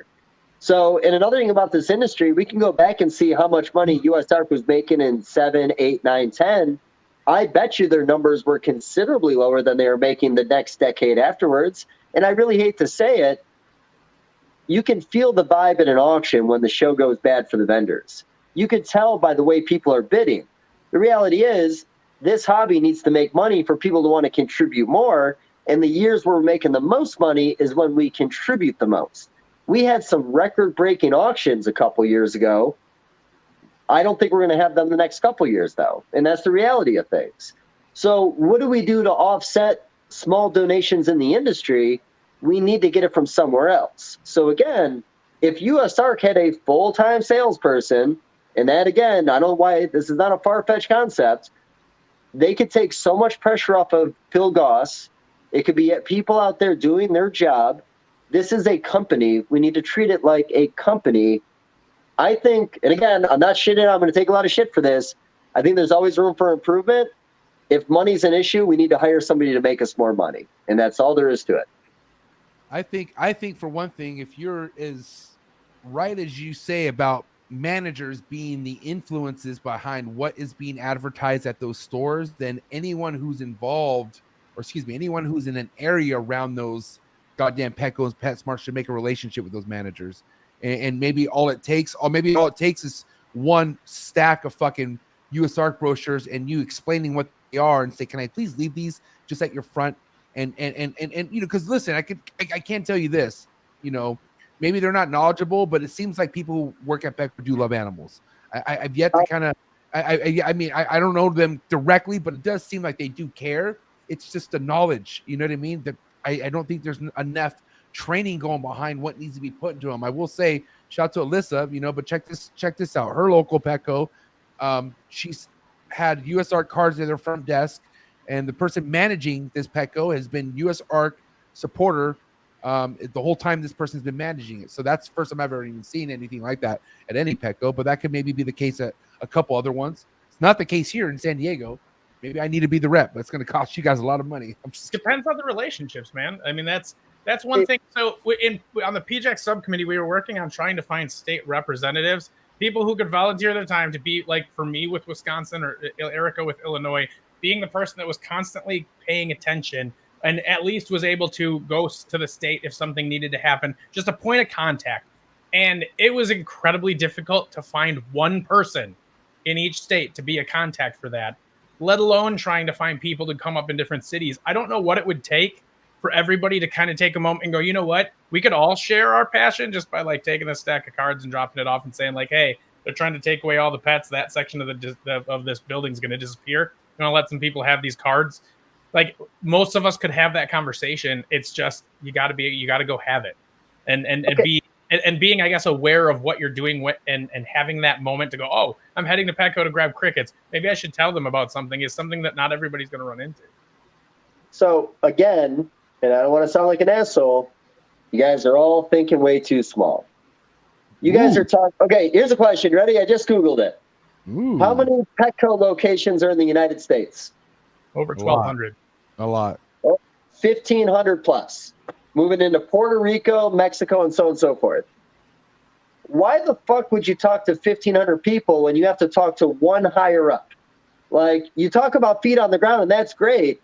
You talk to the one guy who then sends them to all the stores with a note to a manager. Problem solved. Again, USARK needs to be bigger than it is. Otherwise, we're going to be stuck fighting the same fight like we have for 20 years, and losing and winning and losing and winning. Yeah. It's got to stop thinking small. Like, I love solution conversations. We need the celebrities. Again, I don't think we'll ever get the celebrities. Yeah, I don't think this is a fight worth fighting for celebrities. I also don't think that they'll have the impact you think unless they step up to be like the advocate for us, for like the face of I'm talking like a fucking billionaire. Like, I'm talking like somebody was stupid.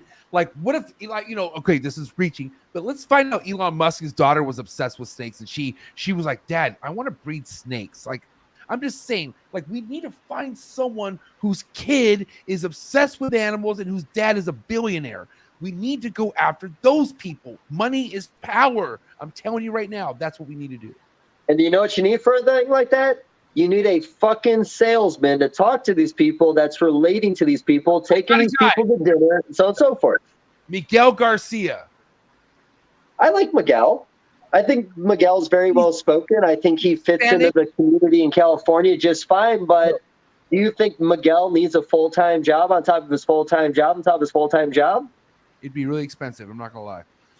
Well, that's the thing. You pay for talent. Like if it's a quality salesman, it's worth every penny. You might have to pay less for somebody who can't do the job, but again, it defeats the purpose.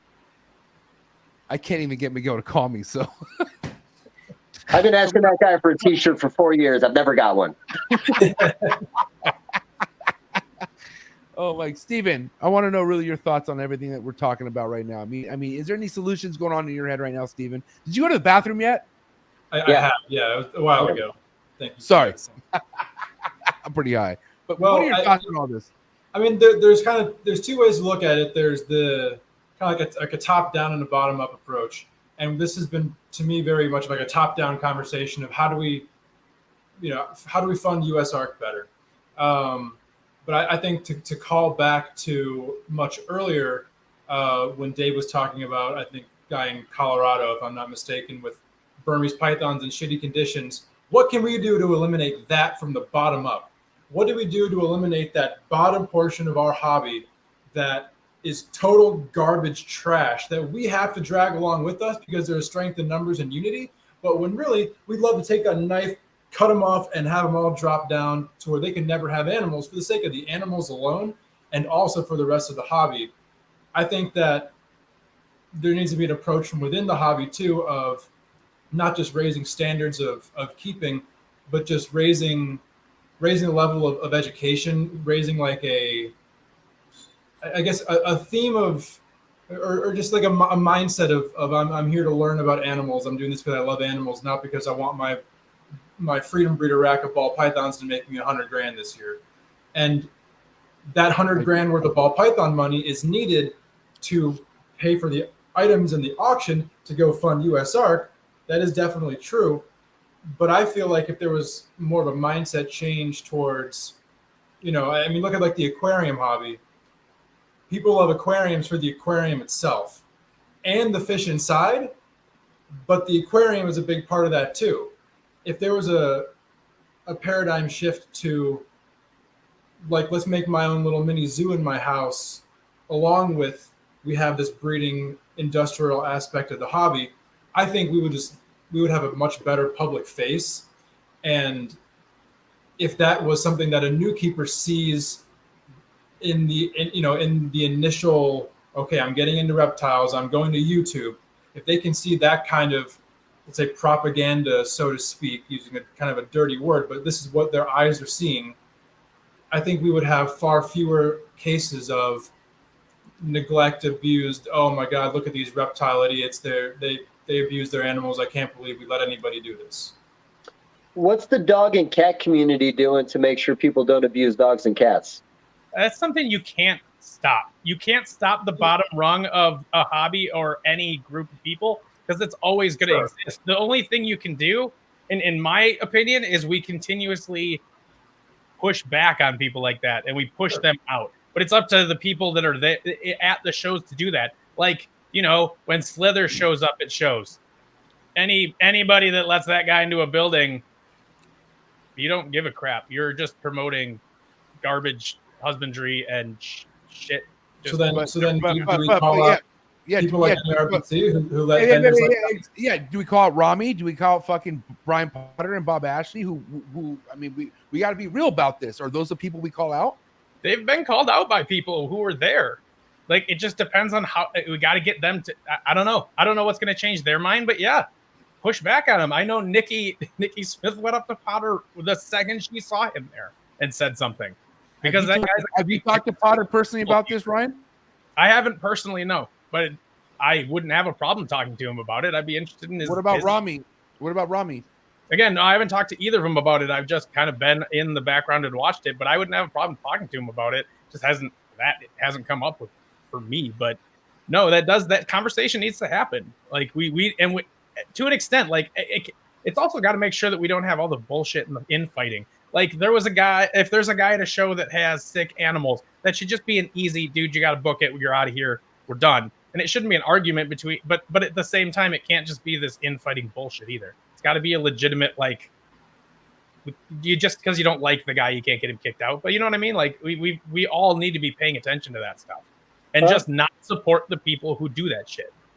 What's your guys' opinion on when there's one of these moments that happen in the hobby of animal abuse, and then everybody on Facebook shares it, essentially promoting what they saw? Because I want to hear what you feel every time you see someone post it. Would you rather we don't, or do you think they just simply have to?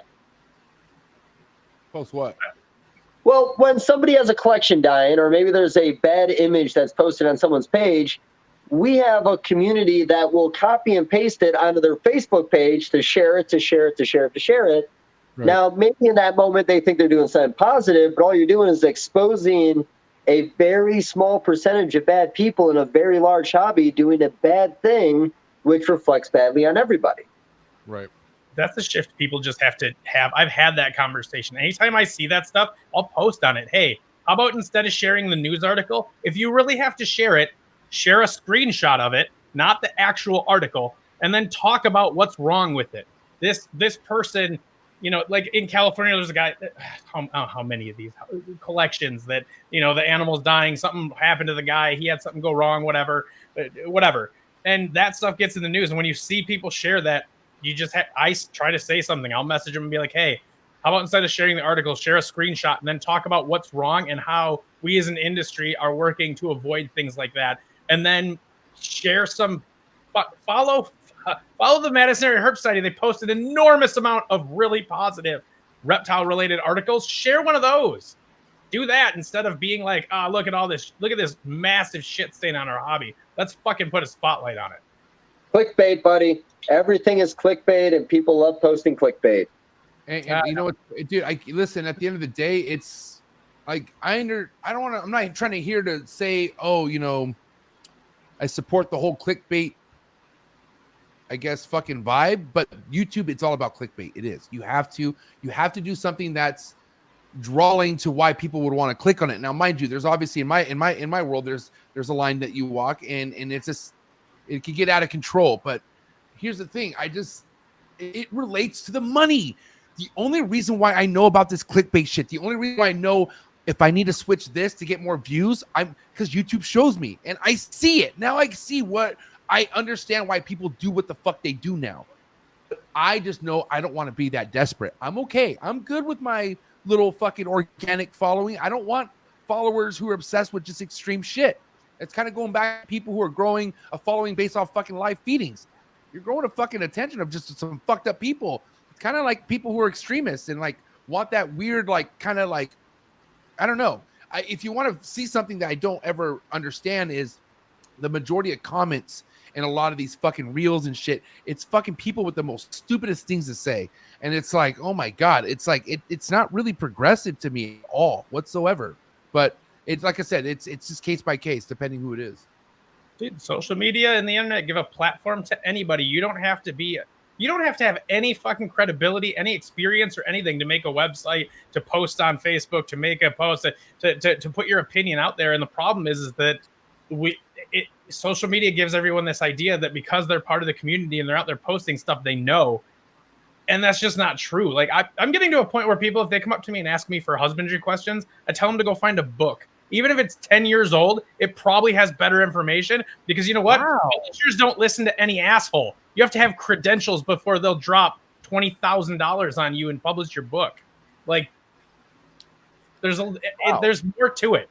Like, you can't. Google is and the internet and social media, it's just a swamp of opinion and bullshit.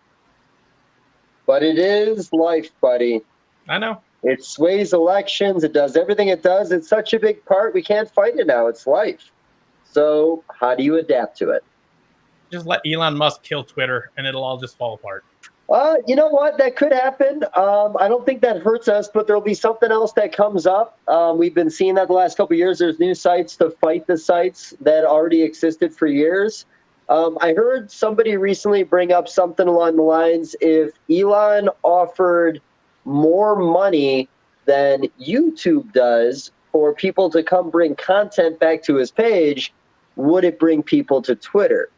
Honestly, I think people will chase the money Twitter is established enough that I think it could do what it needs to do. And, even Twitter back in the day had TikTok, not like TikTok, but it had a version of TikTok. And they didn't push it, and it died off. Now look what TikTok's doing. Twitter might be better off if it had a TikTok feature. We might lose TikTok soon, I hear. Government might say no more TikTok here. I mean, who the fuck knows? And if anybody knows, Instagram's format is like TikTok now. So everything's changed on Instagram where it's more reels.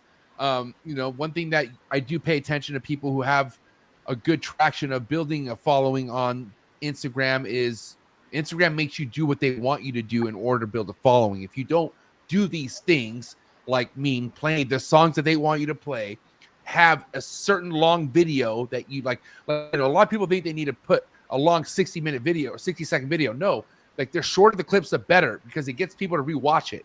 You know what I mean? So there's so many different weird things that Instagram's all about now because of TikTok, so it's you have to adapt or else you're just going to become stuck in the fucking goddamn rabbit hole of not growing.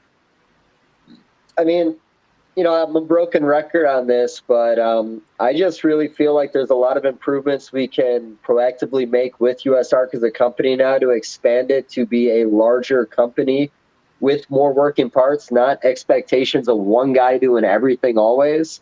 And I know there's a lot of people that contribute, but in the big picture of things, Phil does a lot of the heavy lifting. Yeah. There should be other people that are doing it. And if the fear is money, again, I'm a broken record, man. Money fixes things. Money stops bills from being passed. I mean, money is king, man. More money we have in the hobby, the better off we are. If you want to really talk, go ahead, Dave. Oh, no, I was just going to say, we can't, unless we're going to create our own division within the hobby to regulate guys that are doing things that we think are unethical, people are not going to regulate themselves. People are going to let their cobras out. People are going to do stupid shit. USARK is always going to have to clean up. So I think our focus needs to be more on things we could do within USARK to make it a larger company, because we can't do anything about stupidity. We can't do anything about the way things are going. They're going to keep doing what they're doing, but we need to be more prepared when it happens financially. That's all there is to it. Respect. Sorry, that wasn't the end of the podcast because, man, I feel like Ryan had so much to say on the topic, and then we went in this weird direction today. But did you say you were on a podcast before this podcast? Yeah. He's fine. He's good. Dude, his wheels are wet. That's what it is. He's ready to rock and roll now. He's gassing. All right. I would assume this conversation was probably a lot different than your last conversation. Yeah, slightly different, but it's all good because this conversation is just as fucking important as the last one I had. No, I agree. Hold on. I want to bring back a topic that we didn't really kind of go too deep on, and I want to fucking get clarification on how you guys feel on this. Because in the ball python world, you could get away with this shit very easily, depending on your space, obviously. But hoarding or holding back shit, sitting on stuff, overproduction, right? I mean, at what point is that becoming a major issue, and maybe somebody not noticing that? Like, and what I mean is like. Is the retic community still something that's fucking this up in your guys' eyes? People overproducing something that can't be sold or something like that? Well, the nice thing with retics is even though they're overproduced, they're kept in such shit conditions that they all die. So there's not too many of them to overproduce. There's not too many of them, so you don't have to worry about it. Or some people just put them in freezers. Yeah, right. Now that's one of the few animals that we keep that I can't justify keeping. You're right. Amen. Let Dave quench. You know what your limitations are, and you know what goes into that animal, and you make a choice not to care for that animal. Other people go in. You remember what it was like back in the day when you bought a Burmese python?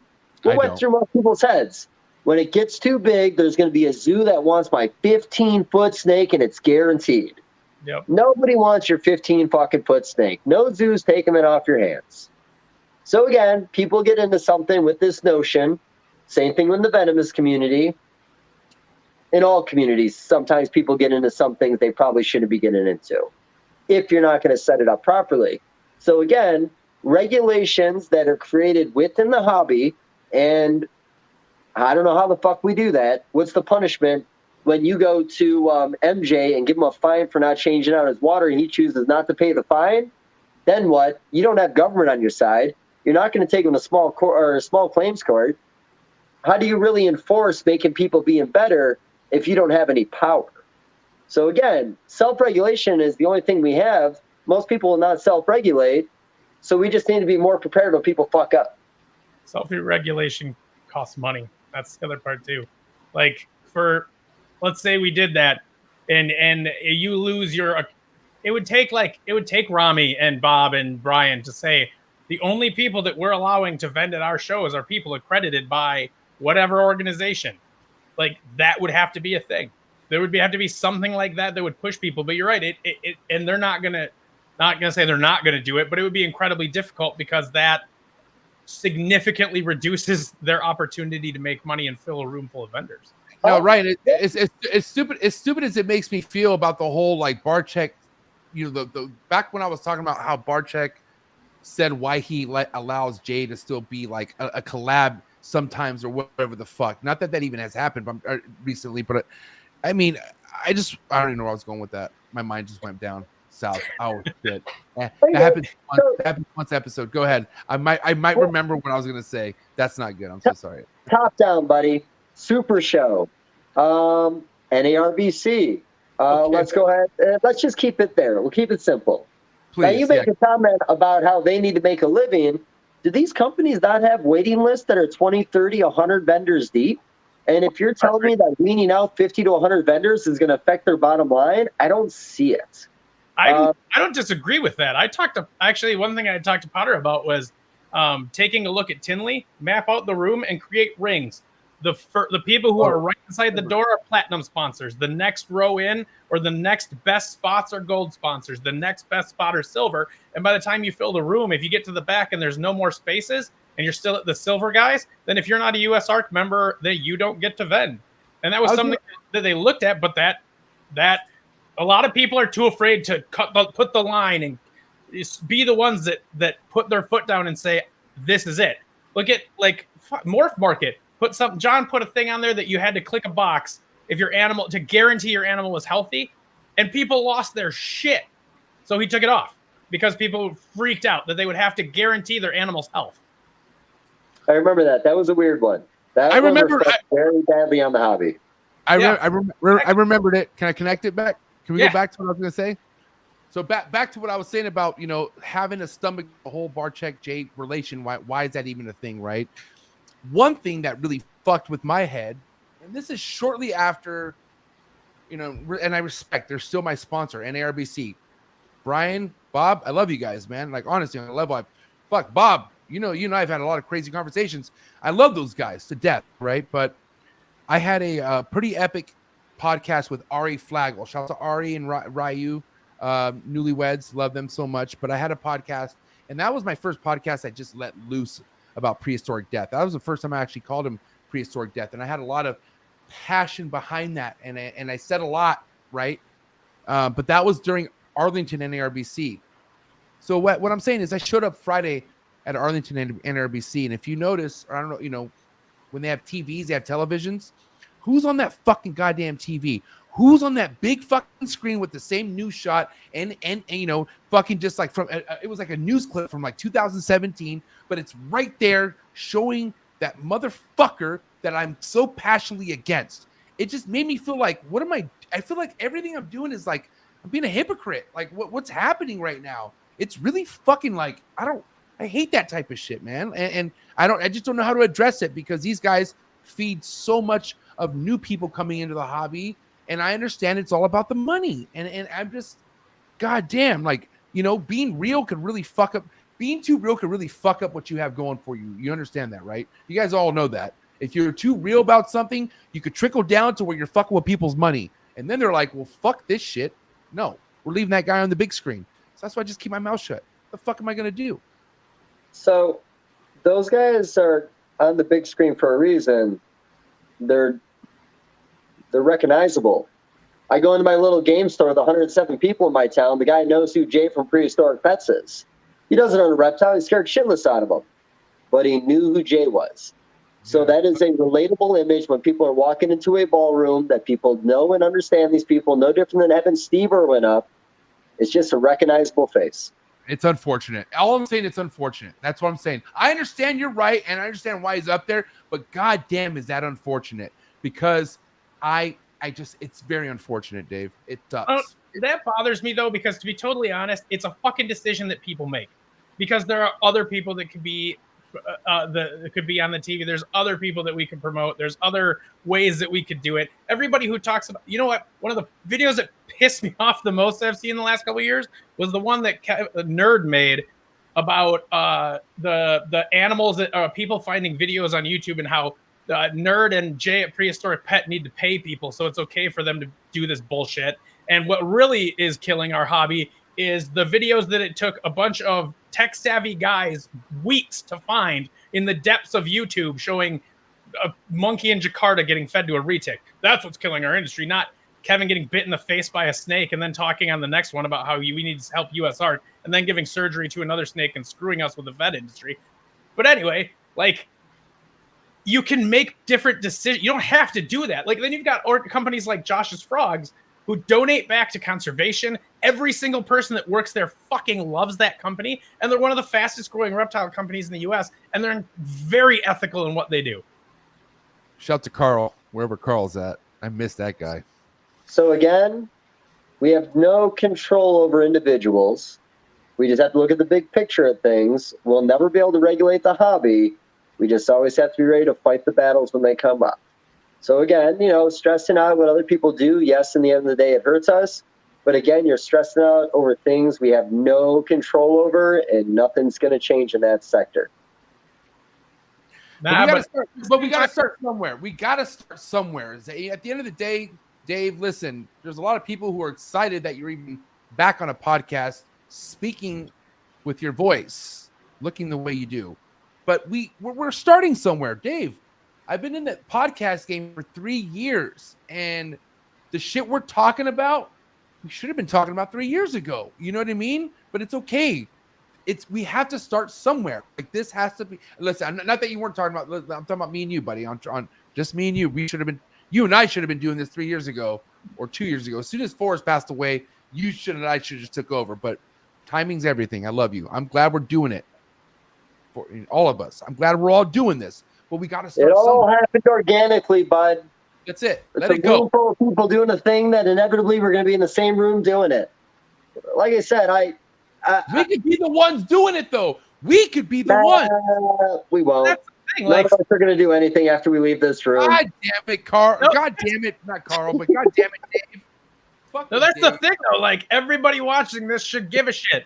And if you're not going to, then fucking just don't, I guess. But, like I said, when I started VivTech, we put that in right off the bat because I give a shit. And at some point, hopefully it's big enough that it makes a bigger impact, that I can tell Phil, hey, we're donating enough this year for you to hire a sales guy. That'll be great. But other organizations support the people who support what you support. And don't, like, I switched my feeder company for insects to Timberline because of how much money they put into the hobby, even though the crickets that I was getting were more expensive, and I had a 15-year relationship with my other vendor. But the other vendor didn't put anything into the hobby, so I went to Timberline. Like, you put your money where your mouth is and support the companies that support what we do. And then if you're a breeder, a keeper, if you make money from animals or from this hobby at all, think about how involved you want to be and what is your character? Where do you want to stand on this topic? Because if you support USARK, but you're not a member and you don't donate, then you don't fucking support USARK. You just like them and think they're neato. Support for an actual support that means something. Like, goddamn, if you're not going to support them, just send thoughts and prayers, because it's the same fucking thing. Well, you know what? I'm going to say support people who support USARK, and that's Cold Blooded Cafe. I want to say shout out to the sponsor, Cold Blooded Cafe, $30 flat rate shipping, #1 frozen thawed rodent company in the game. Continue, please. Well, oh man, I hope we didn't fizzle yet, because I don't want to ever stop talking. You're good. We could take it 3. Let's take it 3. Let's go. Come on. No. Let's organically take it 3 if it's meant to go 3, but I don't want to get caught up in a loop. It's going 3. I can tell you that right now. Well, it's just, man, I don't want to take the wind out of our sails, but I've been hearing the same conversation for 20 fucking years. And like I said, I love this conversation, but I've had it with 1,000 different people, and it's the same fucking conversation. So I am all about a new conversation with solutions. I'm a fucking solution guy. Things start going wrong, I thrive. I want shit to be all fucking disarray so I can find a way out of it. We are disarray, in my opinion. I think there is room for improvement on what we're doing. But, yeah. I'm just saying, Dave, how about, okay, we want to talk about solutions, right? Dave's all about solutions. Dave gets horny off solutions, I feel like, okay? So why don't we come up with the solution for people who are making the most money in the hobby, no matter where they're at? Maybe some of them don't know what to do with their money. You know what I mean? Maybe somebody, maybe some of them are sitting on a lot of fucking money or making so much money to where they could be more wiseful as far as what they could do with it. So what about people who are making, we'll talk about the 10% of people in this hobby who are making the most money. Like how can they, is it just all about dumping money into USARK, or like what can they really be doing wise with that money? The amount of money you have does not change whether or not you're a charitable person. People with nothing contribute as much as they can, and people with everything contribute nothing sometimes. You can't change, again, you can't change the person. I just feel that structurally there might be more we can do to be more efficient about what we're doing. I'm not saying we're losing right now, because that's not really my attitude, because again, this doesn't feel any different than any other time in the past. Not to take away from the severity, I do see that there's a lot more stuff happening on a smaller scale that eventually will be a large scale. But I don't know, man. Like I said, I think we need to run it more like a large corporate business. I feel like we're a mom and pop shop when it comes to what it takes or what we're doing to defend what we have in this hobby.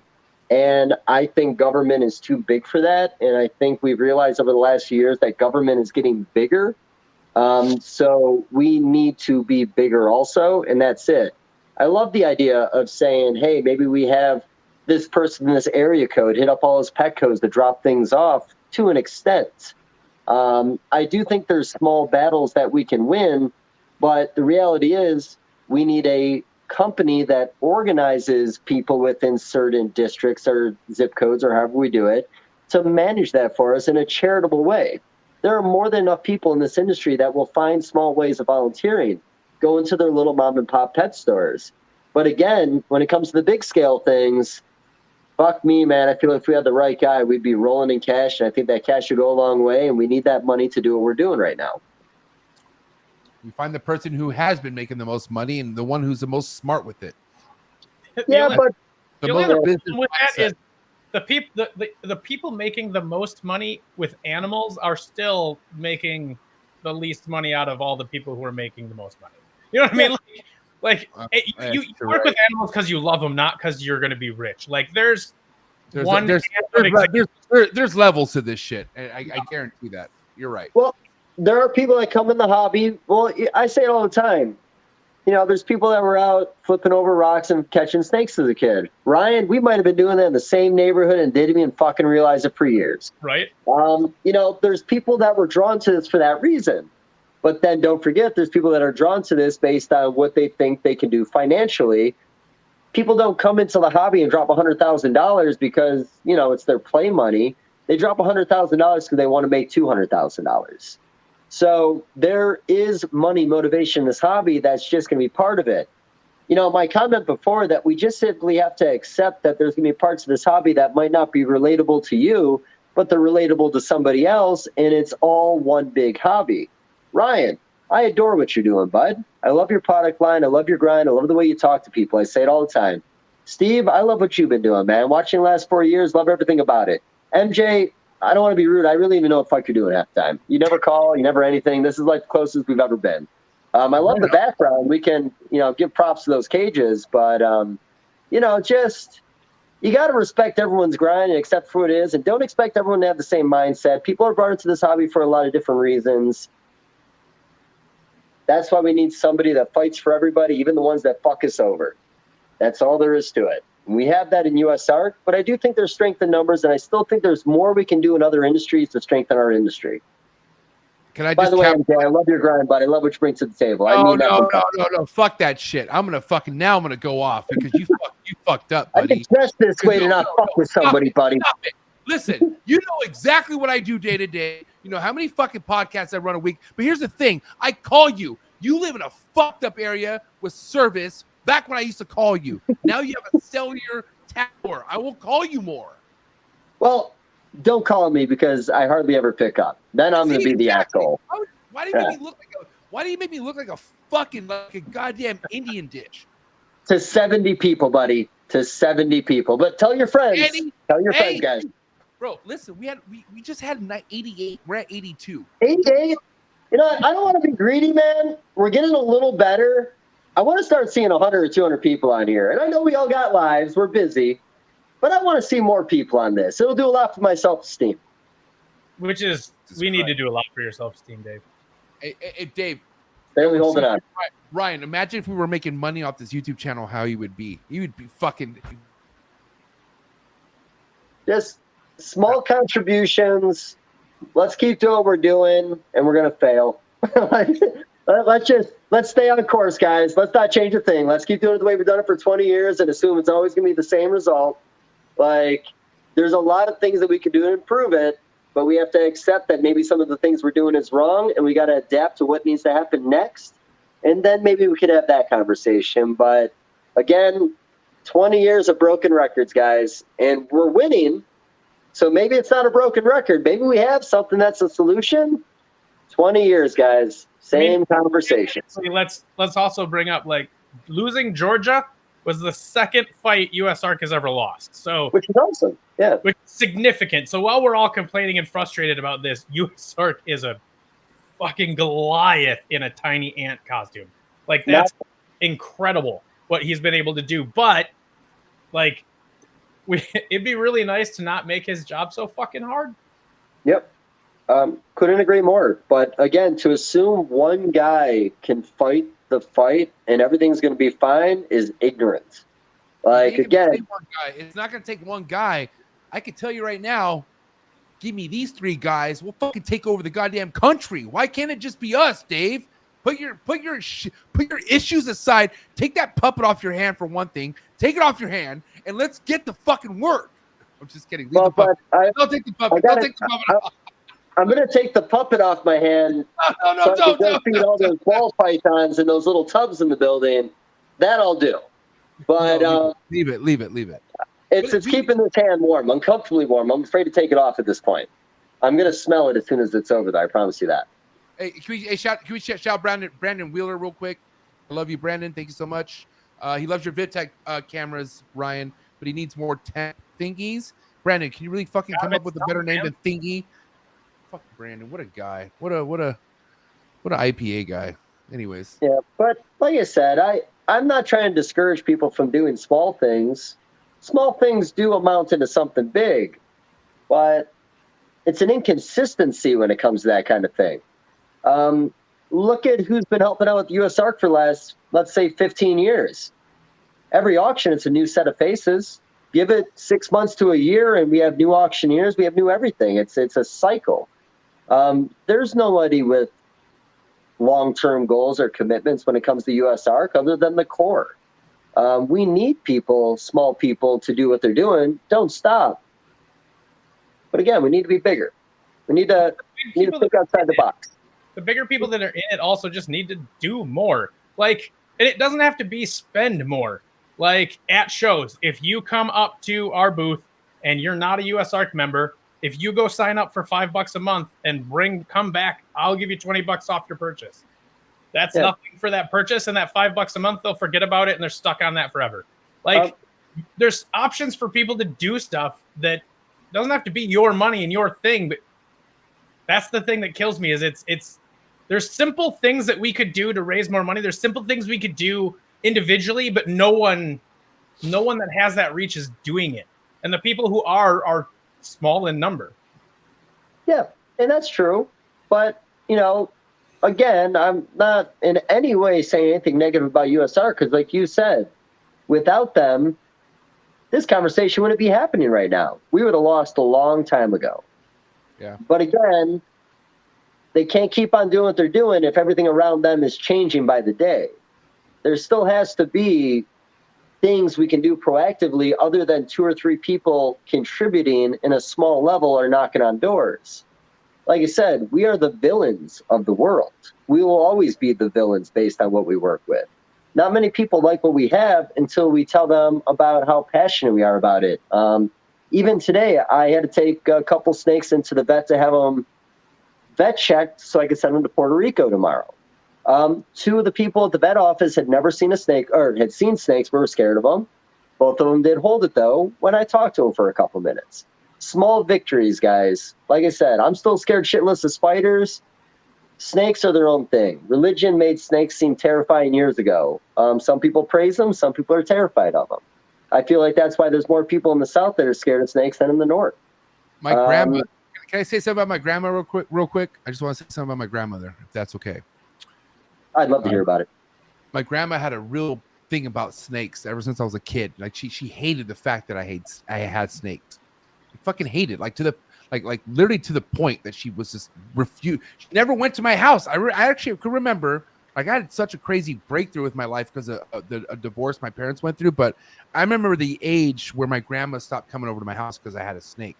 So she hated snakes that much. Okay, so let's speed up to my age now. And when she found out I was getting the snakes, again, she was kind of like almost like PTSD, right? But now, ever since I was gradually going over, you know, my dad's a big influence to my grandma on what I'm doing. And my dad, whatever I'm doing, my dad sees, my dad tells my grandma. So my grandma's been hearing how good I've been doing with these snakes, AKA making money. Now my grandma's very interested about the snakes. Okay, now she's like, mijo, she literally asks me how the snakes are doing. And I'm like, wow, really? Okay. And, you know, and I have to gradually show her, like, like she goes, no. And I go, okay, grandma, I'm just going to show you, you know, but back to the money. Okay. When money is involved, it changes everything. Everything changes. Okay. You know, sometimes I do think that, you know, telling people about what can be done in this hobby financially might open up their eye in a way, but I think sometimes you have to figure out a way to relate to the person and what they need to hear to accept what we do. So we find a lot of different conversations. Now, I'm sure your grandma's happy you're making money, but the fact that you're revolving your life around something, you're passionate about something, I'd like to think her interest lies more in your passion than anything, less on how you're doing financially. No, her grandparents want to do well, but it's the money. I could tell you that right now. You think it's the money? Hey, no, hey. She loves it because guess what? You know what? Because my dad's taking care of. Like, there's people who are just taking care of that my grandma used to worry about. Now she doesn't have to worry about it no more. So the fact, because of that, she's interested. Like, wow, what is happening? I'm saying it's a godsend. I'm in a good place. I'm happy that I could take care of certain family members that my grandma was once taking care of. You know what I mean? But now it just kind of bridges, like, you know, like at the end of the day, whoever hates a snake doesn't know anything about a snake. My grandma never knew anything about a snake, except for maybe she crossed one in Mexico when she was a child or some shit. Who knows? But the whole fear behind snakes is still an importance of us to try to accomplish with people who don't know about these snakes, because at the end of the day, it's all about the future, right? If we could get the kids to keep keeping these things, if we could get the youth to have these as important to them, then whoever the fuck is in charge of that child will respect that and love that. My mom hated fucking snakes. Oh my God. My dad went against my mom, got the snake, and what the fuck happened? She ended up leaving for about 2 months, I think, but she moved back. And, like, you know what I mean? That was kind of toxic. That was a really bad example, actually. That was a really bad fight right there. But my dad still did what I loved, and God damn, I love these snakes. Listen, dude, I wouldn't be where I'm at. I wouldn't know you guys if it wasn't for these animals. Like, dude, I wouldn't have this. My whole life is devoted to these animals. Dave, Ryan, Steven. The reason why I go so goddamn ape shit for this podcast is because it's bringing me obviously something, but I'm giving something back. And what I mean by that, I have a bunch of sick ass Patreon members who are just fresh, ready to rock and.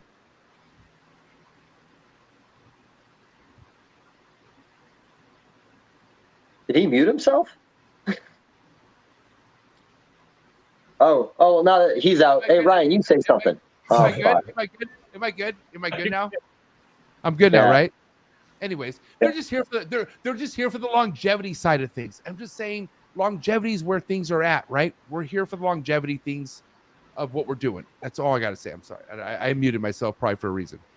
So just for fun. So Steve, why are you in this hobby? Did you catch a snake? Was it because you met the right person who guided you in the right way? Like, why are you even here right now, bud? He was already obsessed. Yeah, I want to hear this. Let's go, Steven. Yeah, I know. I mean, it was really just kind of a sequence of coincidences. I mean, I grew up in the city of Chicago. I had never seen a snake in the wild until I was probably 17. So it was not nature. I grew up across the street from the Lincoln Park Zoo, which was one of the biggest things for me, especially that being a free zoo. So, I was over there a couple times a week. Yeah, my pediatrician growing up was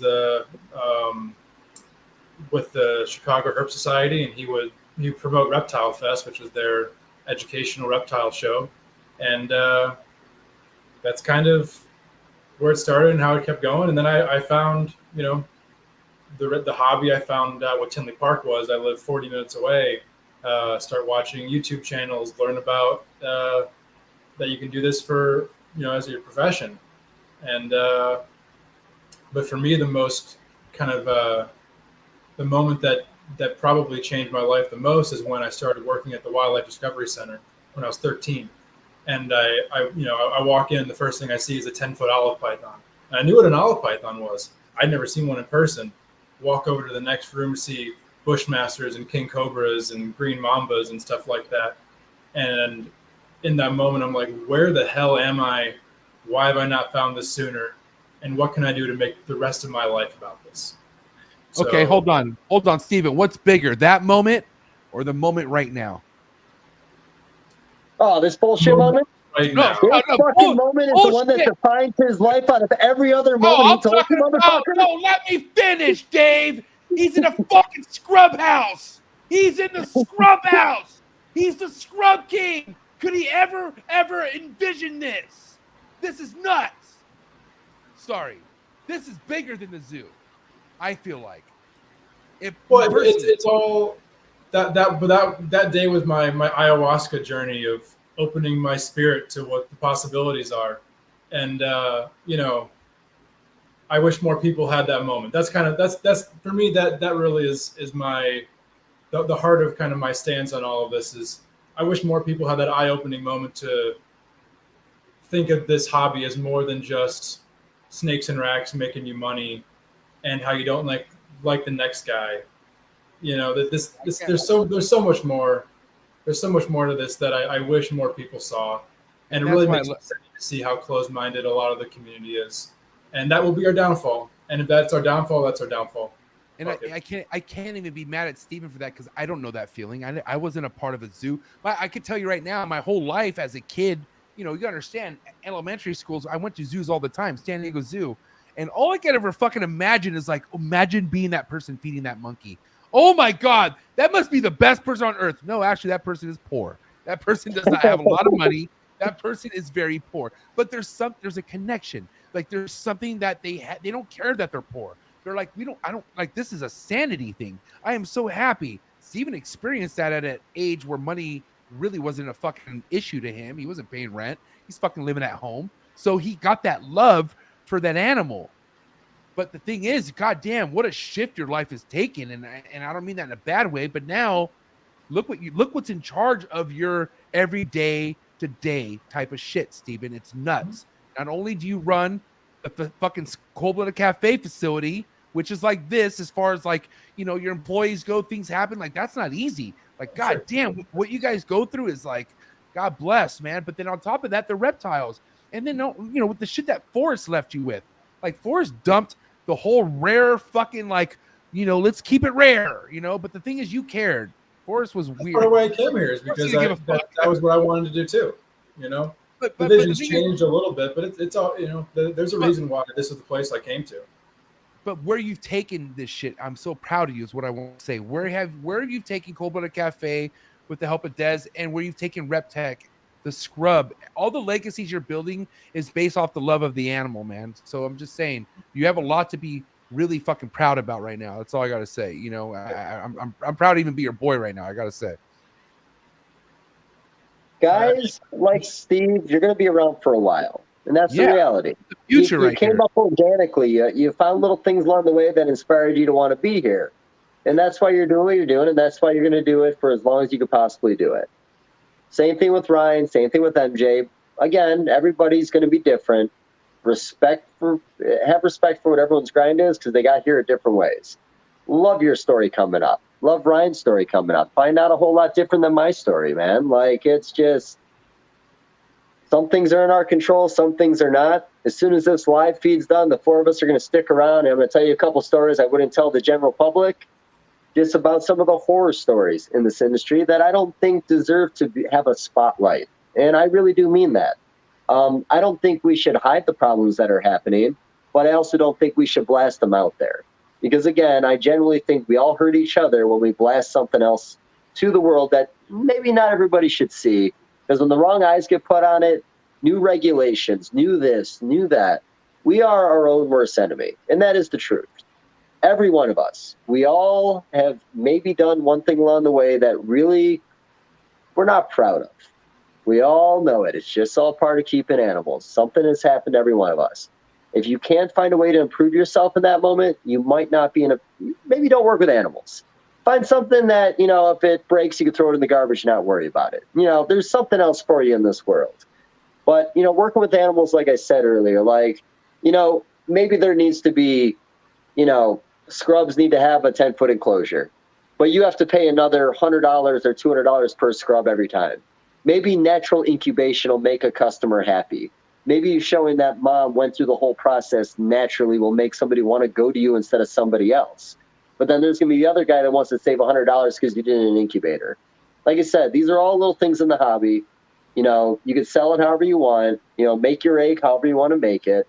Just stay in your lane. Do what makes you happy. It's a great fucking hobby. Everything else is everything else. Don't let that bullshit bring you down. Hey guys, I need everyone to come together right now in this podcast. I want to help my boy Calvin. What do you do with your finger? Can you take your finger? I thought we were touching tips. Are we not touching tips together? No, we're not coming together. Okay, no? let's do that. Let's go ahead and touch tips. Did I misunderstand that? No, asshole. Ryan, do it. Steven. Come on, bud. You want me to keep doing this? Oh, yeah. Okay, now everybody put a hole in it and rub blood on the screen. Okay, that's weird. No, too far? Too far, too soon? No? Okay. This is my boy Calvin Garcia. He's a young guy. I love him to death, okay? But he has a problem with shipping animals. There's there's some sort of a fucking a misconnection. How can we help the new people learn how to ship animals the proper way? I'm being dead serious right now. What's the best way anyone out there who's never shipped an animal could learn how to ship an animal? I don't know. Maybe Trump you could do a video, put it on the Reptile Report, and blast that shit. I want to hear from Ryan. Ryan, listen. I want to go deeper. Hold on. I'm going to go deeper on this conversation. Do you think? And what I'm saying is, some of the biggest things that people fuck up on is using heat packs when they shouldn't, using too many heat packs, how to use a heat pack. So as much as I'm kind of making this a joke, I'm kind of being real fucking serious on this, because my boy Calvin's somebody really important to me. He's been around for a long time, but he shipped an animal to my boy Andrew really fucked up. And he didn't do it on purpose. God bless him. He just did not do it on purpose. But I want to avoid many situations like this as we can. So what's the best way to go about something like this, so nobody has to go through this? Because this guy felt like shit after doing this. God bless you, Calvin. You'll never do this again. And wow, did I really put him out there? This was Steven's idea. I just want to let you know. It was not. But I'm serious, okay? Because shout out to Redline Shipping. I'm just saying shipping could be a real disaster for a lot of fucking new people, bro. Am I right or wrong? I mean, and I really want to just kind of talk about how we can help those people right now. Well, shipping's terrifying. I mean, I remember when I had to ship my first few animals out, and I remember when I had to ship out my 100th animal. It's just as fucking scary. Reality is, you learn as you go. Yeah. I never really watched a video. I didn't really make a big mistake, but I paid attention to what the fuck I was doing and found ways to improve on what I was doing. Everybody has a different shipping technique, and in the end of the day, the animal typically will show up alive. But Honestly, that's a loaded question, man. We're talking temperature. We're talking size of the box. We're talking about insulation that you put outside of the wall of foam. Like, do you Well, it's poke like- a I mean, hole or it's do you like- not it's poke like- a hole in the winter Right. time? Right. It's like, I mean, that's what I'm saying. There has to be an overall standard that people could go with no matter where it's traveling to. I mean, do you think poking a hole is good in general or not? Like, what do you guys feel about that? All of that's completely situational and dependent upon what's in the box, where it's going, what the temperatures are. Yeah, I know you guys, you'd like Redline. I ship your reptiles. I have for 13 years because they've been around. They have Don't listen that's to a different shipping anything. reptiles, No. motherfucker. Don't listen to anything this guy has He's to out. say right He's now. out. This is fucking red line shipping. Robin Markland is a saint. He is the most organic reptile shipper in the game. I'm so sorry. Bring it back, Ryan McVeigh. How you doing, Ryan? I love Robin. I'm no problem with Robin. I just like going with a company that has 13 years of experience. No, but where'd that experience Shout come out to from, though? Reptiles Express, No, let's guys. get deep. Reptiles Express. You want to get deep? Who Their built that website- 13 The years? reason I brought them up is because their website has a lot of information on it that exists already. So that's a great place to start. But the other thing is, the one thing that people need to realize, This reptiles are motherfucker. warm-blooded. You're better off letting them get cold than letting them get hot. That's No, the biggest problem people fuck up, is they You're let shit better get- off using Redline shipping, motherfuckers. It's Markland. Robin Markland. Let's go. I'm sorry. Listen, you're right. Okay.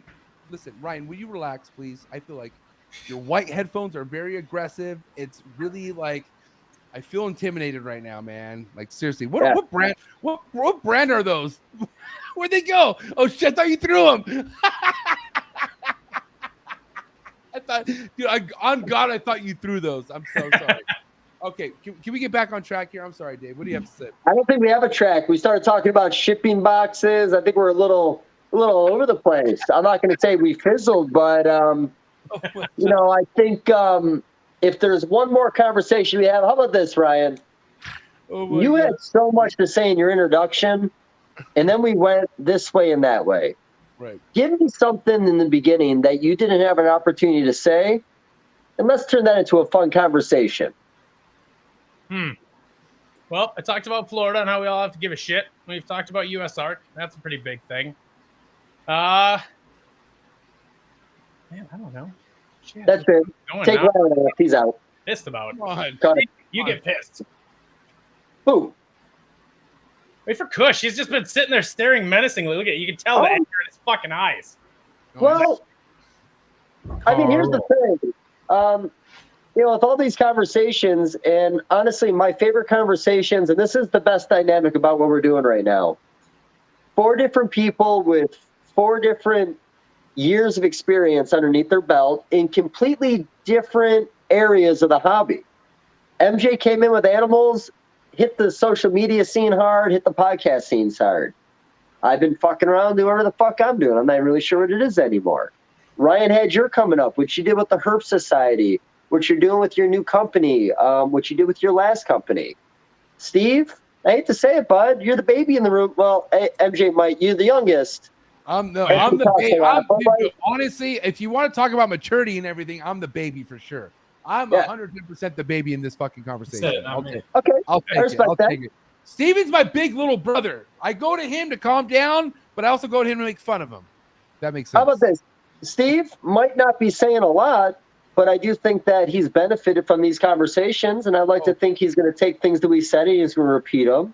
He's a man. So Steve doesn't have to be the most talkative guy in the room. Steve's going to spread the word on his own however he seems fit. Steve can jump in whatever the fuck he wants, and if he doesn't, well, it's my fucking fault for talking so much. That's all there is to it. Steve needs to be on more podcasts, period. Yeah, I'd love to have Steve. Anytime Steve wants. You know what? Why don't he jump on with Matt? We're doing Matt next week with Philly Herpological. Why don't he jump on then so we can talk to him? Yeah, why not? Yeah. Worst case scenario, Steve doesn't say anything and we just do our own thing. So it'll be, you know, like any Hey, other week. listen, if you want to see a classic Stephen Kush, why don't you go back to some of the first Unfiltered Reptile podcasts Yeah. where Stephen would sit in and hear nothing. So Forrest would just have headphones for himself, and Stephen would just be sitting there like this. And I'm like, I would ask him like, hey, what's up with your dog right there, bro? Is it good? He's like, oh yeah, he can't hear us. He's just sitting here. And I'm like, what the fuck? I was a painting. I love that. Good for you, bud. I'm talking for hours. He was like sitting there with his arms crossed just like this. And when he finally got headphones for him, I don't know what do you remember what Forrest did to get you involved? What did he add? What was it that happened where you were able to sit in on things? Then guys finished work. He's like, do the podcast. I'm like, oh, all right. But don't talk. I'm like, okay. I don't know. Like, but there was a time where you couldn't hear you couldn't hear us talk except for him. We couldn't get the headphone splitter figured out, and there was only one pair of headphones, and he was wearing them, so I was just sitting there. God damn, bro. Wow. This guy's been through that, dude. Steven has been through the fucking ringer, bro. Like, god damn, this kid, bro. Like, that's what I'm saying. Like, I'm just happy to be in a relationship with a guy like Steven Kush just because of what he's gone through. I'm telling you right now. I said I'd love to coming up. So I'll be honest, MJ, I don't want to be the guy, but I do think we kind of peaked because these answers are sounding more and more depressing at this point. So I think we've got too far. I think we've exceeded. I got a wrap-up question. So if you want to get a wrap-up question ready, that's fine. If you don't, that's okay. But I do have a wrap-up question before we end things tonight.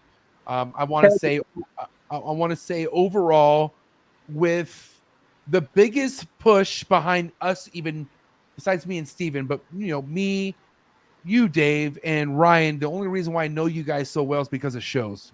Okay. What's the future holding like in your guys' eyes? And Steven, I want to hear this from you too. What's the future holding like with shows and the whole permit thing? Like, is this going to end up being a spread across the country at some point? Is this something that's going to stick, or is this a fad? I want to hear it from you guys.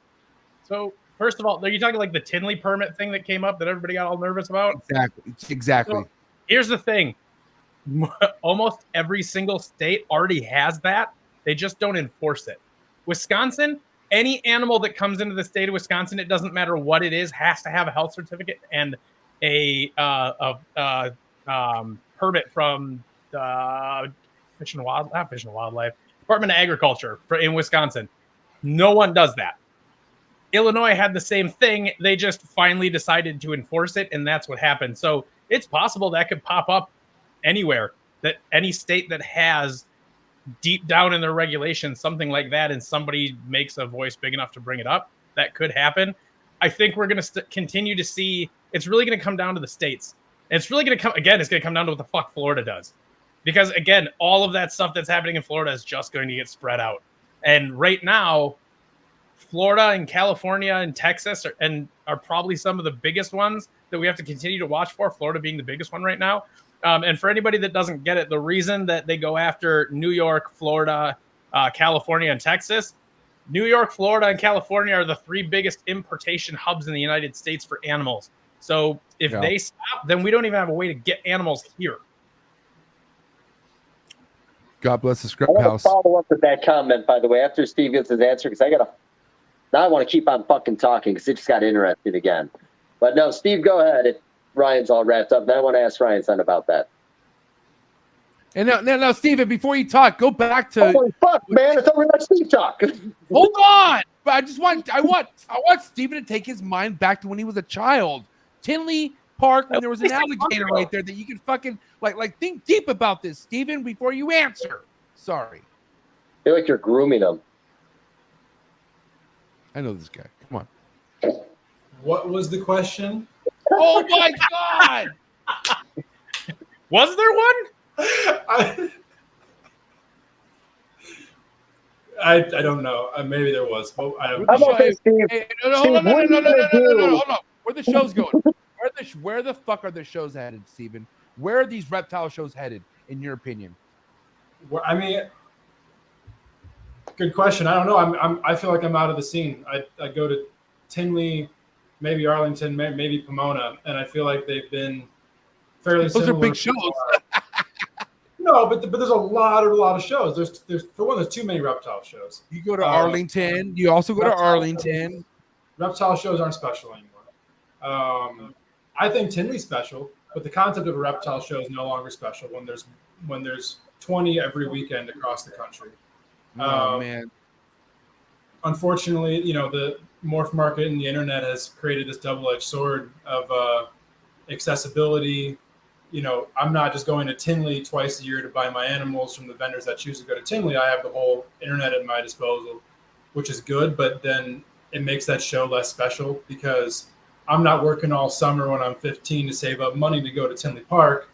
I have the snake I'm looking for online, and I'm negotiating with the seller. But I think it's just a natural evolution of anything and how the internet's affected it. But I don't think shows will probably ever be what they used to be. But I think if we can just focus on quality of vendors, quality of venues, and then diversity of animals at shows, I think that, there's still room for great shows out there. But that was a doom and gloom answer, I feel like, but that's how I feel. Yeah, no. I will say that Daytona back in 2005, 6, and 7 compared to Daytona now is just a different experience. Like I said, I saw my first ever baby Western blue tongue skinks there. Looked like little fucking dinosaurs. I was obsessed with them ever since. I saw my first T-positive Argentine boa that Reptiles by Mac brought out, which was one of the most beautiful boas I'd ever seen in person.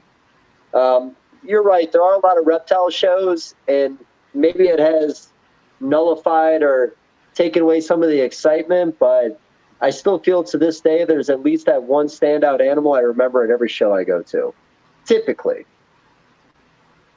I mean, can I say that one of the most standout animals that I can't stop thinking about is the boa you showed me at your table there, Dave?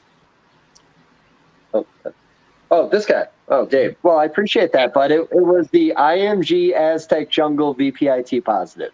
Stupid. That thing is fucking ridiculous. Amazing animal. I think Tony Antonucci with Chi-Town Reptiles was the first guy to ever produce it, and I feel like we all been chasing it ever since. That might have been the peak of what you could do, but we're still trying to make them better. So, Ryan, can I ask? Here's a group question. Here's my last question of the day. It's kind of a loaded question. I think I've asked kind of this question before. So the bird industry cannot import anymore. Am I right or wrong? Most birds. Okay. So without fully knowing that industry, when the day comes that we cannot import anymore, what do you think is going to happen to this hobby?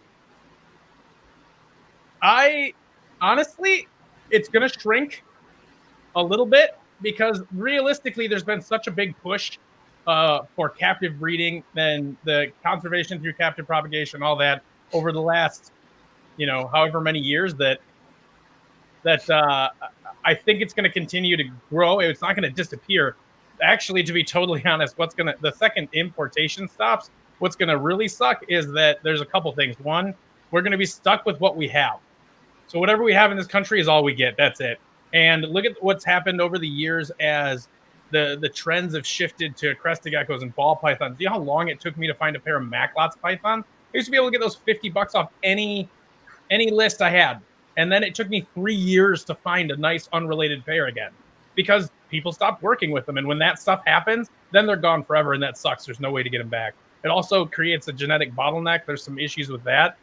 The bigger problem I see with that is just from my standpoint, and what sucks worldwide is the second importation stops, most of the species we love are going to go and become incredibly endangered or go extinct. Yeah. Well, I do think there will because, one of the comments, I was talking to somebody, they're all like, what if we said, hey, let's stop importation and just focus on captive bred everything? Like, let's be better in that aspect. And the reply was very simple. Well, that's cool. But all those animals they take out of the wild every year, no matter what, you just put them all to death because they're going to go to the skin trade. They're going to go somewhere else. So like I said, there's a lot of working parts in this that are always going to be out of our control. But I do, because I love Australian species, we have what we have. That's it. Arguably, we have what we have in crested geckos. We're not getting any new crested geckos in, and fuck me if I can remember last time we got a new crested gecko in. So there are some things that have already been limited in this country that are still thriving. Now, don't get me wrong, when you get to the mutation end of things and you start getting really horrible crest on your crested geckos, or apparently no nostrils or dead animals in the egg when it comes to leucistic, now maybe we can argue that if there was more of a genetic diversity in that, it wouldn't have been the case. But unfortunately, all those mutations came out of the first 450 that came in the country. Just inevitably, it took the right two animals to find each other. I think the majority of what we're going to see is eventually over time, you just start it. The hobby becomes only the most common species. And look at the birds. That's kind of the same thing with birds. You have maybe 24 species of birds that are commonly kept in captivity, and that's it. Out of the thousands that could have been, or could even have made better options. Look at retics. We have no opportunity to get super dwarf retic bloodlines in anymore, even if they come captive bred from another country, which would be like a massive positive to the retic keeping to be able to continue to shrink those animals down. But now we can't do it because what is this going to do to our hobby? What was that? Oh, the green tree. Oh, yeah. I do follow a couple of those pages. He already got a clutch out of that. Did you not see the clutch? It's right here. Oh, there it is. Dude, honestly, here's the deal. I know people hate hybrids or whatever. That's pretty fucking awesome, actually. I think that's But it's not supposed to happen. I don't understand. That's not literally any fucking morph in captivity. Well, that's like a fucking dolphin knocking up a pig. That doesn't make sense. Well, what happens when the glaciers melt and water levels get higher and dolphins have to start fucking pigs, buddy? Sometimes habitats will overlap each other, and these things happen naturally in the wild. Oh my!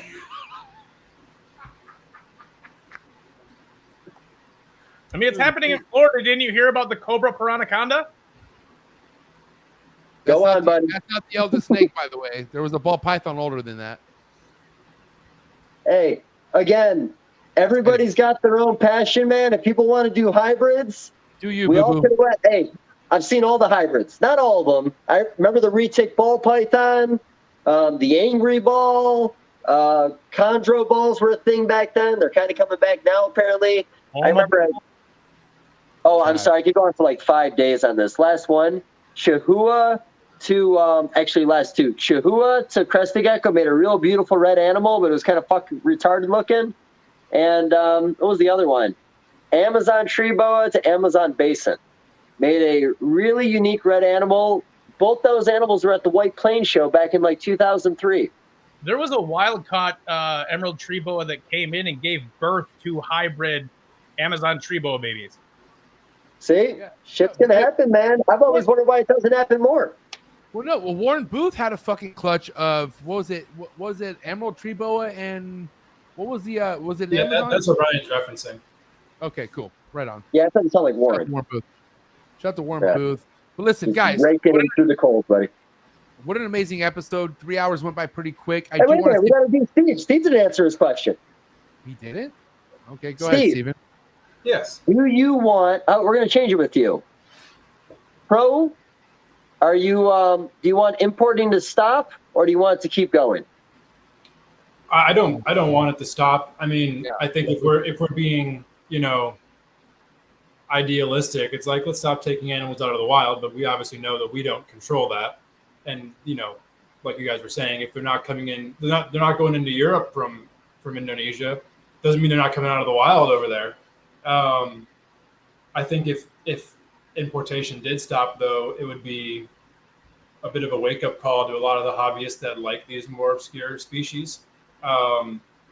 We here preemptively with the project of the scrub pythons have kind of done that to where for the rest of my lifetime, based on the animals we have, I can breed unrelated barnecks and never have to inbreed once. And that was something I did intentionally because that's my favorite reptile and something that no matter what ends up happening with this hobby, it's something I want to do.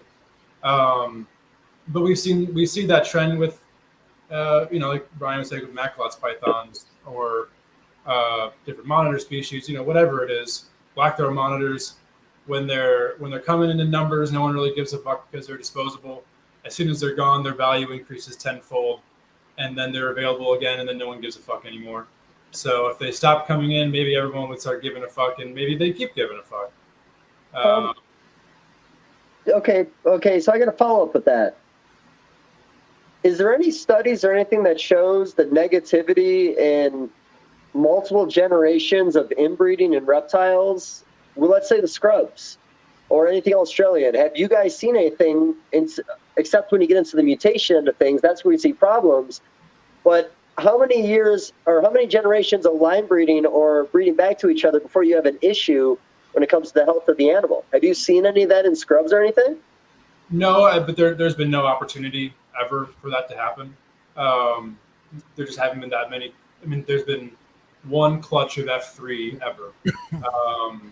So we're pretty new. But in my eyes, if we have the ability not to, why wouldn't we? It's there. I don't know that there's an actual study or anything published anecdotally though. I bred a pair of sibling inland carpet pythons, and the babies all did shitty. But you can go multiple generations with reptiles when it comes to inbreeding. Their DNA isn't as complex.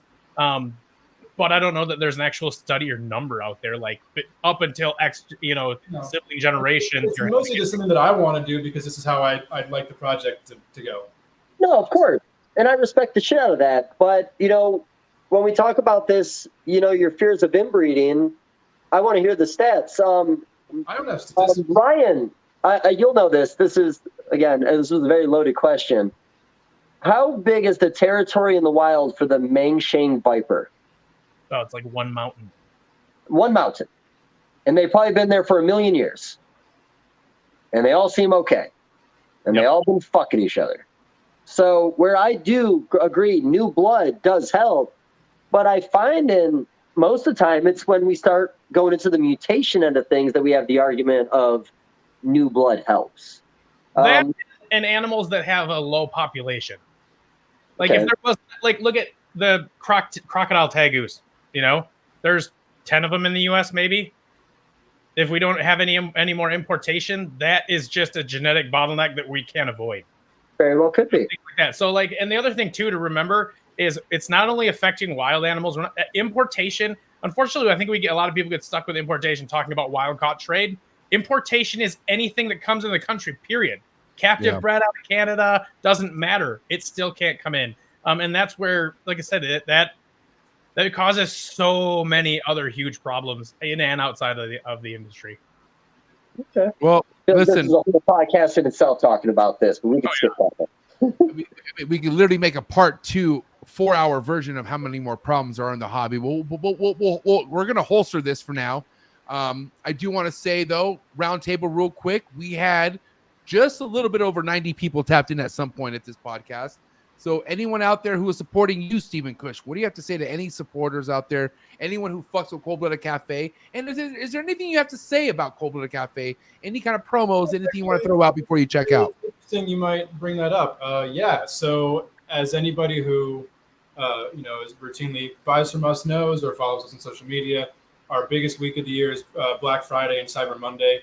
And that is coming up where we offer our biggest discounts of the year on as many of the items in our catalog as we possibly can at that given time. And this year is no different. So come midnight on Friday, Black Friday, the sale will be live, and it'll be live Friday through Monday. So Cold Blooded Cafe, Black Friday, Cyber Monday sale is coming up. Don't miss out. And last year, stuff went really fast. So if this is something that interests you, I would suggest getting on it as soon as possible because the deals are there, but they go fairly quickly. Well, Steven, thank you so much for everything tonight, my man. I want you to get some good rest because I already know tomorrow's another fucking day for Stephen Kush because it ain't easy being Stephen Kush. But that's a wrap for Stephen Kush. Have a good night, baby. I appreciate you, bro. Good night, guys. See you later. Oh, is he leaving us? Oh, we don't. Well, He's out. Okay. He's out. One Well, by then the one. three of us will have a conversation when it's all said and done. Just go with the flow, okay? God damn it, puppet. I'm just kidding. Ryan, listen. Well over 90 people tapped in. First and foremost, thank you. But what do you have to say? Anyone out there supporting you after what you had to hear, what they had on this podcast, but more importantly, supporting VivTech and your dream and your vision. What do you have to say to all your supporters out there? They're the only reason I keep doing what I'm doing. There is so many moments in this industry where you wake up and just are like, fuck this, I can't do it. But the people out there that support what we're doing, that find the value in moving the industry forward and increasing, improving husbandry, and get excited at these shows, all the kids out there that get excited about that you guys are the people that really continue to get me out of bed and Eric out of bed and keep kicking ass and doing what we do. So I can't thank everybody enough. And absolutely same thing. We're going to do some sales coming up in the next week with VivTech products. We just got totally stocked in. And plus we got some new stuff. So that should hopefully be up by then. And just thank you for everybody for the support. Keep following us on social media and just continue to improve yourself and improve your husbandry and never settle. All right. Ryan McVeigh, ladies and gentlemen. Hey, Ryan, thank you so much. Had a great conversation, and we'll talk soon, my man. Thank you so much. Have a good night. Guys. Later. Say what? Well, I was going to tell you guys all a secret that I know, and now it's just us. So now, I'm just not going to tell anybody. Secret, buddy, because guess what? It is just us, just me and you. Well, no, because I see a little live thing. When that thing's off, like I said, it's not something that benefits the hobby. It's just something I want to let you know. Well, I mean, why don't you let us all You ain't know? getting shit out of me, buddy. I'll tell you when you hit that live button off. It's unfiltered. It's unfiltered. But I told you before we started this, I got a filter, buddy. It's not a good one, but I've got a filter. Listen, everybody has something that keeps them balanced. You're my balance. And the thing is, I'm really curious what you had to say. What you're going to tell me. So now I just want to end this. But before No, I know. Hey, we're done. I just want to say thank you, though. It was a great episode, regardless of what you're going to tell me at the end of the show. I thought this was a fucking awesome episode. Thank you to everyone who tapped in. Thank you to all the viewers. Okay, we will get over 100 viewers. I can guarantee that. Okay, I can promise you that, because people are here to hear the facts. People are here to hear the truth. And somebody who's dressed like you and with a puppet who was tapped in this entire time, who never said a word, we're the truth. So. Hey, listen, have a good night, everyone. Guys, thank you so much for all your love and support. Oh wow, look who the fucking late bloomer is. What the hell? Where'd she come from? Shout out to Mega Conda before we leave. Okay, shout out to Megan. God damn it. Oh, you saw Megan got engaged this past week, right? I did, dude. Right. I'm okay. So she really wants me to DJ the wedding. I told her, show me the numbers. But I mean, I'm sure you'll be involved. I mean, God damn it. I'm so happy that Andrew took the plunge. Good for him. It's a girl to do that with. Mega Conda. But guess what? God damn it. Good luck. I love Megan, man. What a girl. Listen, appreciate everyone who tapped in. Dave, have a good night. You guys, we'll see you hopefully next Wednesday. We'll see how it goes. No promises, but it will be a Wednesday the next time you see us. I can tell you that. So that's it. It's a wrap. Episode 54. I'll catch you guys next time. See you later, Dave.